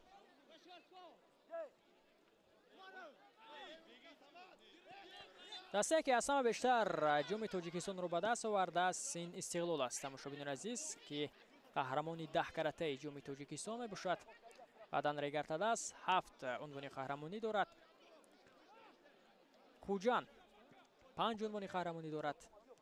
دسته خطلان که حالا دیگر باره اسمش رو بخش کرد 2 جایزه قهرمانی دارد. بدن ورزا، پرواز، روشن نیز 2 جایزگی دارند. پامیر دوشنبه، ستاره و پختکار باشد 1 جایزه قهرمانی دارد. فرصت پیدا می شود اینجا برای دسته کلوب مرکزی ورزشی ارتش، اما موفق نمی شود عبدالخلیل بورونوف. و همچنین دسته که اصلا بیشتر در فینال اشتراک کرده است این ریگرتاده است که آنها 8 مرتبه و فینال مسابقه جام تاجیکستان برآمدند و از 8 فینال 8 فینالی البته باخت دارند، با باخت پس سر کردن و 7 غلبه نیز دارند. این اصلا بیشتر آنها در قطار استقلال در بازی نهایی اشتراک کردند.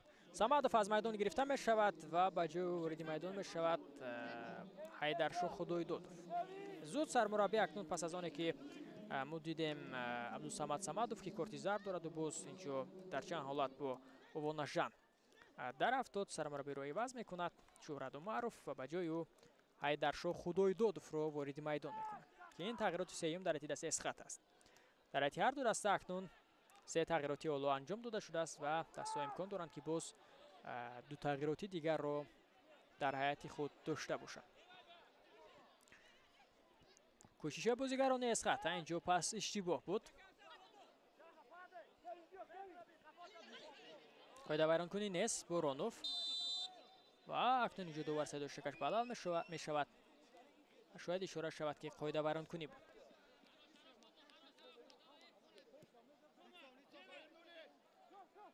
بله اشاره می شود که خدایدادوف قاعده بازی رو مقابل بازیگر دسته کلوب مرکزی ورزشی ارتش ویران کرده است در همین فرصت مقابل کامران ابراهیموف.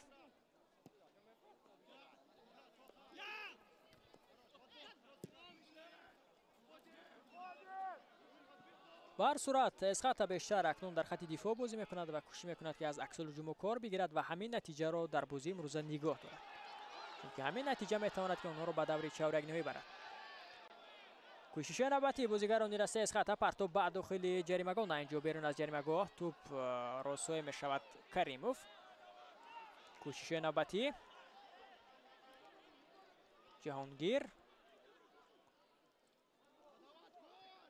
فرصت پیدا می شود، امکانیت هست برای بازیگران دسته اسخط و در این میان موفق نمی شود دلشاد کریموف.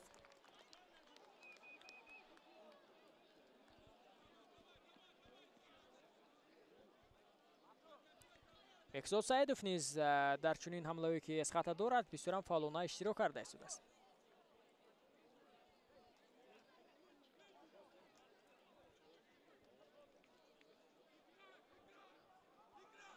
یک امکانیت دیگر پیدا می شود برای بازیگران دسته اسخط.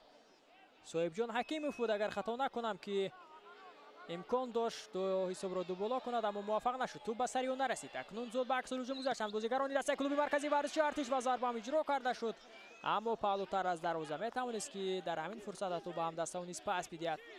لیگنر دسته کلوب مرکزی ورزشی ارتش و بعدا از هم دسته و معذرت نیز میپرسد. باید به همین فرصت متوجه میشیم که چگونه امکانیت بود، اما از همین مسافت ضربه اجرا کرده شد که این هیچ خطری برای دروازه‌بان دسته اسخاته ایجاد نکرد. 15 دقیقه دیگر تا انجام وقت اساسی بازی باقی میماند.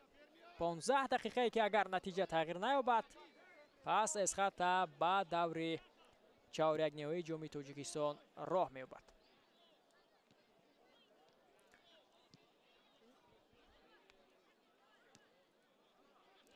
الکی دستایی که به مرحله چهارک نهایی برآمدند: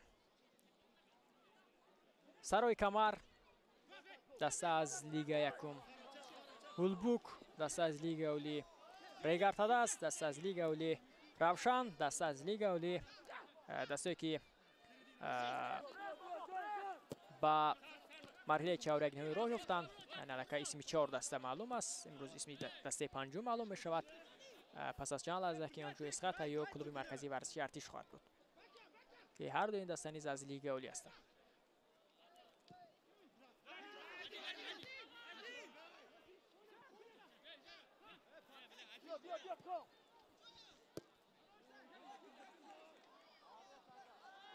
سرای کمر اکنون در مرحله چهارک نهایی مسابقه با دسته روشن بازی میکند و آنجا آنها یک واخوری بسیار هم دشوار خواهند داشت. یگانه دسته که از لیگ یکم در همین مرحله است اکنون. و بعدا ریگرتاداس باشد با دسته هولبوک بازی میکند. هولبوک نیز در اوزان ترانسفری یک چند بازیگر را باید خود جلب کرد و میبینیم که این دسته با حساب مینیمالی پرواز رو شکست داد نماینده لیگ یکم رو و در بازی مقابل ریگرتاداس در بازی مقابل قهرمان فعلی چگونه میدان دوری میکند.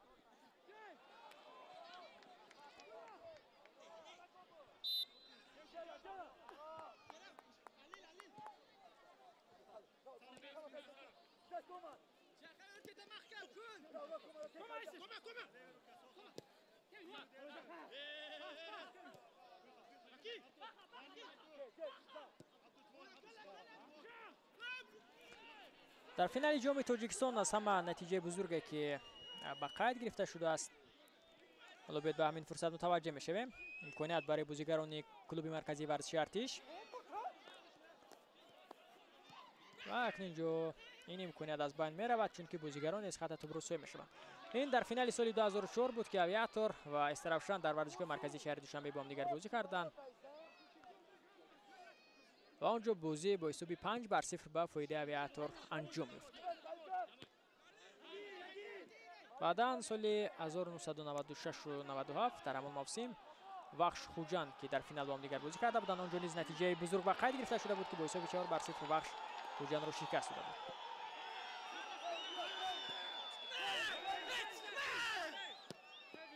و در این میان آخرین راتبه نتیجه بزرگ که این سال 2010 بود، 15 سال قبل که استقلال در فینال حسابی 5-0 خوجان را شکست داده بود. آخرین نتیجه بزرگ در فینال جام تاجیکستان همین نتیجه است.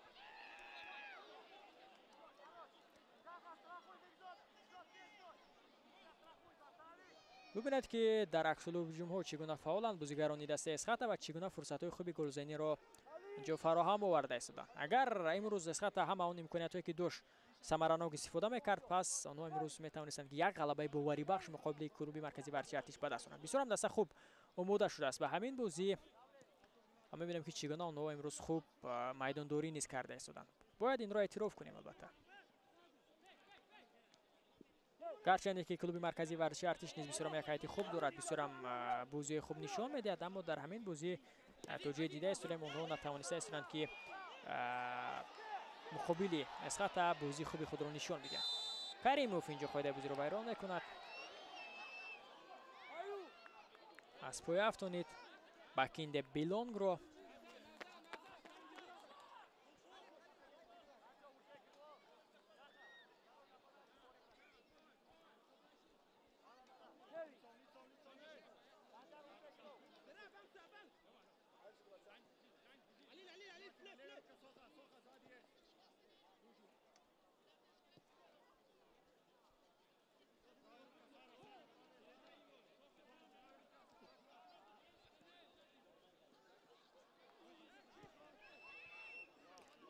کوشش بازیگران دسته کلوب مرکزی ورزشی ارتش توسط کنار چپ میدان.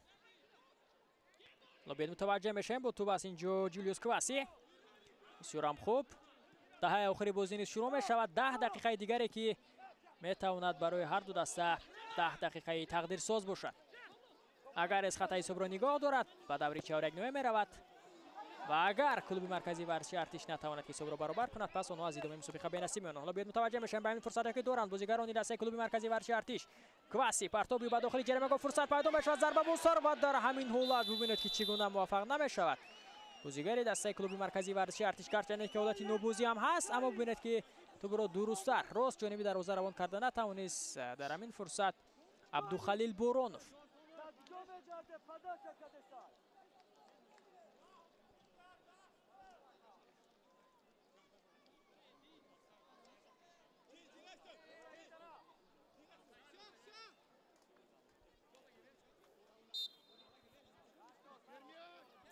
تغییرات نوبتی را در هیئت تیم خود انجام می‌دهد. شمس‌الدین قاسیموف. توجه میشیم که کی از میدان گرفته می‌شود. امکان دارد حتی بهترین بازیگر جام جهانی شهباز حبیبوف را به میدان برآورد سرمربی در خط حمله. حمله‌گری که حتی در بازی گذشته نیز توانسته بود در هیئت دسته کلوب مرکزی ورزشی ارتش از خود درک بدهد و با زدن گل ها نیز دست یافته بود و همین طور هم هست. می‌بینیم که شهباز حبیبوف آمادگی می‌گیرد بهری به میدان برآمدن.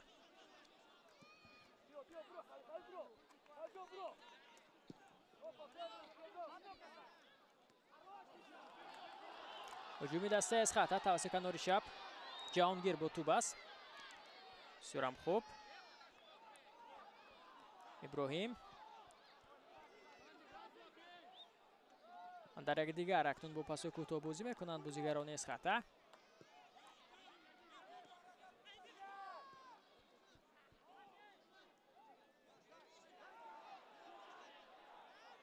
واسید جانوف توسط کنار چپ هجومی دسته از خط ادامه می‌یابد. پرتابی که بود از جانب کریموف اندکی بلندتر و توپ را در میدان نگاه داشته نتوانست حیدرشاه خدای دادوف. توجه میشیم که شهباز حبیبوف کرای وضع میکند.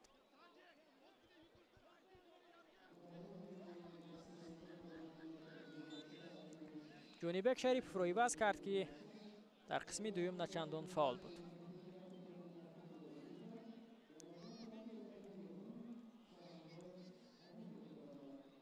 اکنون با سه حمله‌گر در ادامه کلوب مرکزی ورزشی ارتش بازی میکند. در خطور وایسیدین سفروف، عبدالخلیل بورونوف، شهباز حبیبوف نیز در خط حمله کوشش خواهد کرد تا حساب را برابر کنند.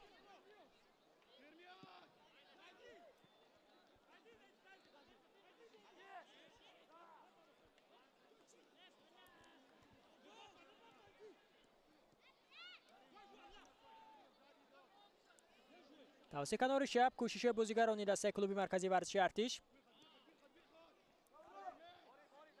عقب نشینی میکنند اینجا اندک ارتشی‌ها و از کنار چپ و کنار راست میگذارند و توسط این سمت هجوم را ادامه میدن. باز هم پس به کنار چپ فرصت پیدا میشود. از همین مسافت ضربه اجرا کرده شد و تو باشد از میدان بیرون میشود. یگان ضربه هم نبود که به دروازه‌بان دسته عزت الله ترسونوف توجه خطر ایجاد کند. ضربه نشانان قوی بود و حتی پهلوتر از دروازه نیز بود و خطر به دروازه از خطا ایجاد نکرد. از دروازه ترسونوف توپ را به بازی می‌دارد. ضربه او به نیمه میدانی دسته رقیب برطرف میکند بیکینده بیلانک.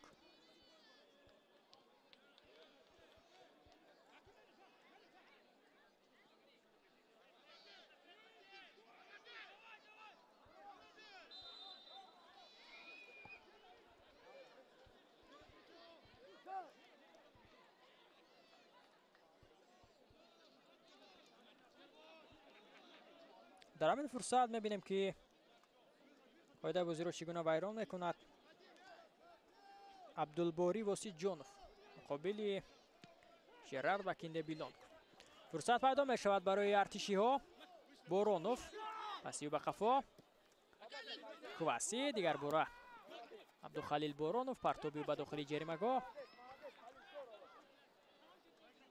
азав зуд шаҳбоз ҳабибов тӯбро акнун ба бозӣ хоҳад даровард. фишор меоранд бозигарони дастаи клуби марказии варзиши артиш ва пурра дар нимаи майдони худ ҳастанд бозигарони дастаи эсхата. 5 дақиқаи дигар боқӣ мондааст.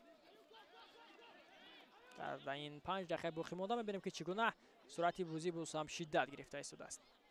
партоб ба дохили ҷаримагоҳ фурсат пайдо мешавад ва дурусттар тӯбро ба самти дарвозаи Иззатулло Турсунов равон карда наметавонад бозигари дастаи клуби марказии варзиши артиш. иброҳим эшонхонов сайти дастаи эсхат аз майдон гирифта мешавад ва ба ҷои ӯ муҳаммадҷон рустамов вориди майдон мешавад.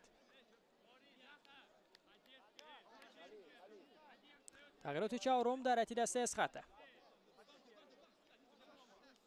бояд ба ҳамин фурсат мутаваҷҷеҳ мешавем ки чӣ гуна партоб иҷро карда шуд ва дар ҳамин фурсат чӣ гуна ба тӯб расида натавонист Абдухалил Боронов. Рустамов ба ҷои Эшонхонов ба майдон мебарояд.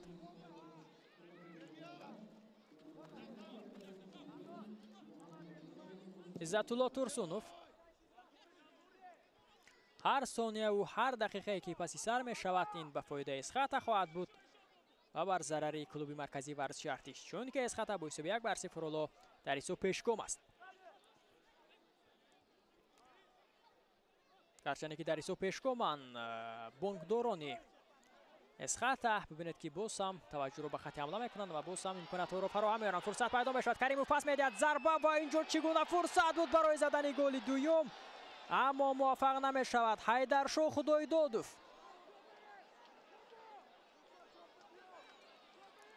дар ҳамин фурсат метавонист ки нуқтаи ниҳоиро дар бозии имрӯза гузорад. инҷо ҳолати нобозӣ буд ё на? довари канори байракчи худро боло бардошт ё на? На. баъдан бардоштааст, баъдан бардоштааст. то охир мунтазир шуд ки ин фурсат бо кадом натиҷа анҷом меёбад. баъдан мебинем ки байракчаи худро низ боло бардоштааст ва ишора кардааст ки Каримов дар ҳолати нобозӣ буд. аммо ба ҳар сурат бинед ки чӣ гуна фурсати хуби голзанӣ буд, аммо онро истифода бурда натавонист Ҳайдаршоҳ.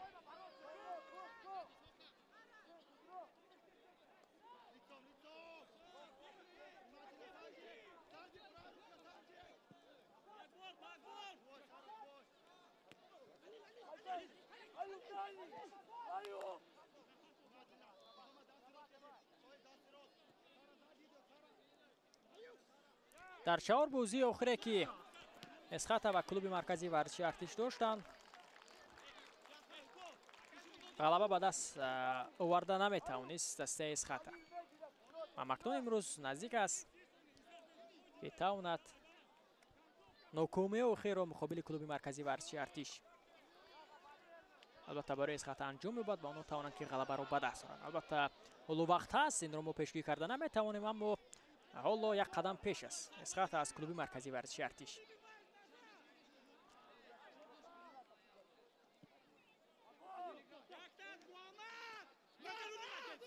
барои клуби марказии варзиши артиш бошад пас аз 7 бозии бебохт акнун наздик аст ки аввалин бозии бохтдор ба хайр гирифта шавад. аммо ҳоло вақт аст, ҳоло дар футбол ҳама чӣ метавонад тағйир ёбад, аммо ин ҷо мо шоядро дар назар дорем.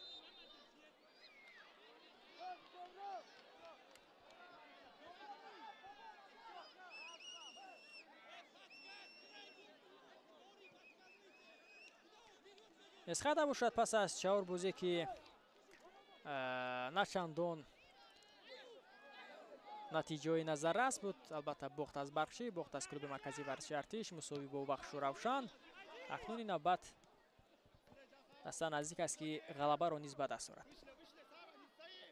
ҳамчунин дар бозии байнихудӣ низ дастае ки имрӯз ғолиб меояд метавонад ки омори як хеларо иваз кунад, яъне 5 ғалаба ба фоидаи эсхата хоҳад шуд. дар сурате ки бозӣ бо ҳамин натиҷа фарҷом меёбад. азав тӯбро ба бозӣ медарорад Дилшод Каримов.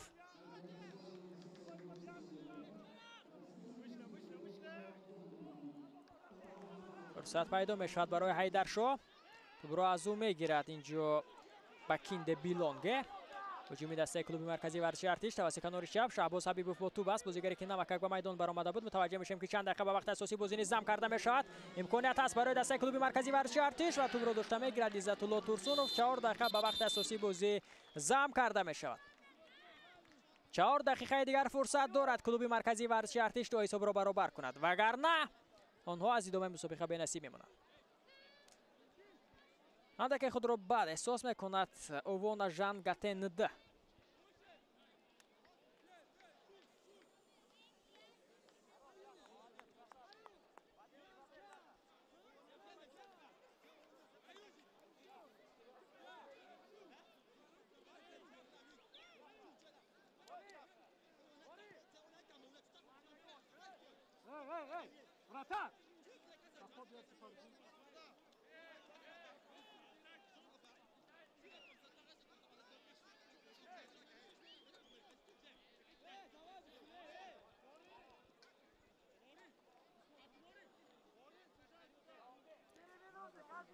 Турсунов тӯбро ба бозӣ медарорад.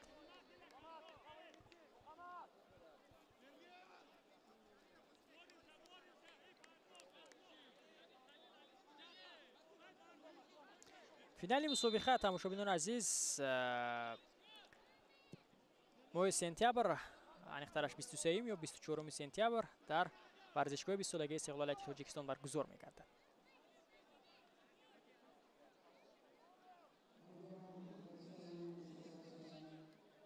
бозии марҳилаи нимниҳоии рӯзи 29 август ба нақша гирифта шудааст. бозии марҳилаи чаҳорякниҳоӣ бошад рӯзҳои 15 ва 17 август баргузор мегардад. дар ин миён пас аз ин бозӣ рӯзи 8 август бозии даври 14 дар Лига Олӣ шурӯъ мегарданд ки он ҷо дастаи клуби марказии варзиши артиш бо Ҳулбук бозӣ мекунад ва дар ин миён Эсхата бо Истаравшан андари майдони рақобат мешавад.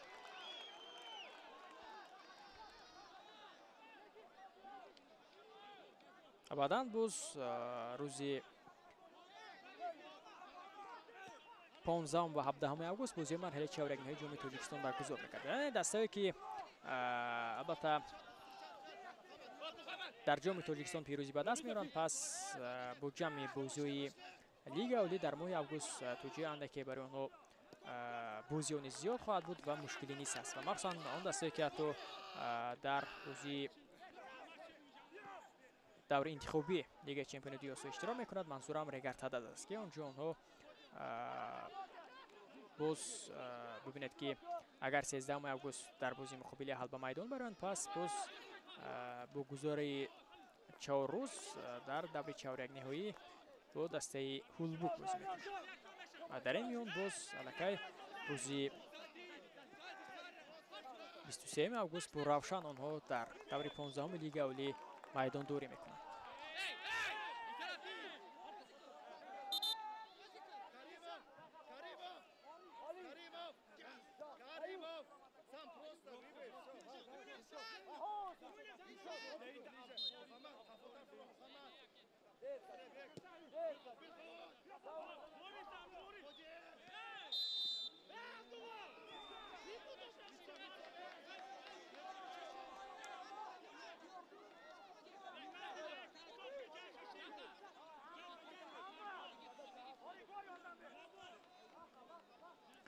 چند ثانیه دیگر باقی مونده است و این الکای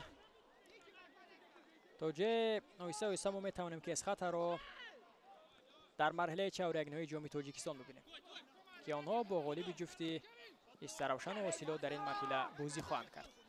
لابد به همین فرصتی که دارد دسته کلوب مرکزی ورزشی ارتش متوجه میشیم تا هنوز دوباره صدای شکست از انجام بازی بلند نمیکند. وقتی اعلام نموده نیست اینجا خاتمه یافته است.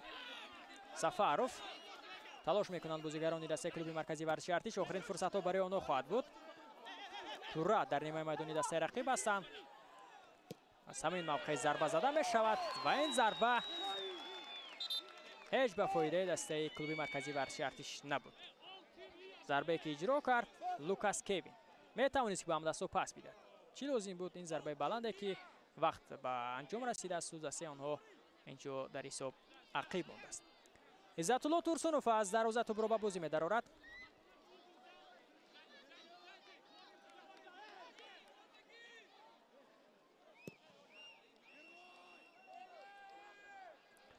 دوباره تا هنوز اجازه میدهد که بازی دست‌ها ادامه یابد و به همین ترتیب عبدالله دولتوف صدای شکش را از انجام بازی مرحله 8 نهایی جام تاجیکستان می نویسه از خط و کلوب مرکزی ورزشی ارتش بلند میکند. با یگانه گلی سرداربک خورسندوف از خط توانست که کلوب مرکزی ورزشی ارتش را شکست بدهد و با 7 بازی به باخت این تیم نقطه گذارد. با 4 بازی که در بازی بین خودی از کلوب مرکزی ورزشی ارتش شکست میخورد، با این بازی به باخت نقطه گذارد. اولین غلبه برای از خط در جام تاجیکستان در بازی مقابل دسته کلوب مرکزی ورزشی ارتش است که البته آنها باری اول دیگه با هم دیگر بازی کردند و به همین ترتیب سرای کمر، هولبوک، ریگرتاداس، روشن، اسخات دسته‌ای که به مرحله چهارک راه یافتند و باز بازی دیگر ادامه دارد. در همین جا ما گزارش مستقیم خیش رو در ورزشگاه 20 سالگی استقلال تاجیکستان در شهر خوجند به انجام می‌رسانیم و اسخات را باشد بهر راه یافتن به مرحله چهارک نهایی شاد باش میگیم. سلامت و سربلند بمانید. خیر.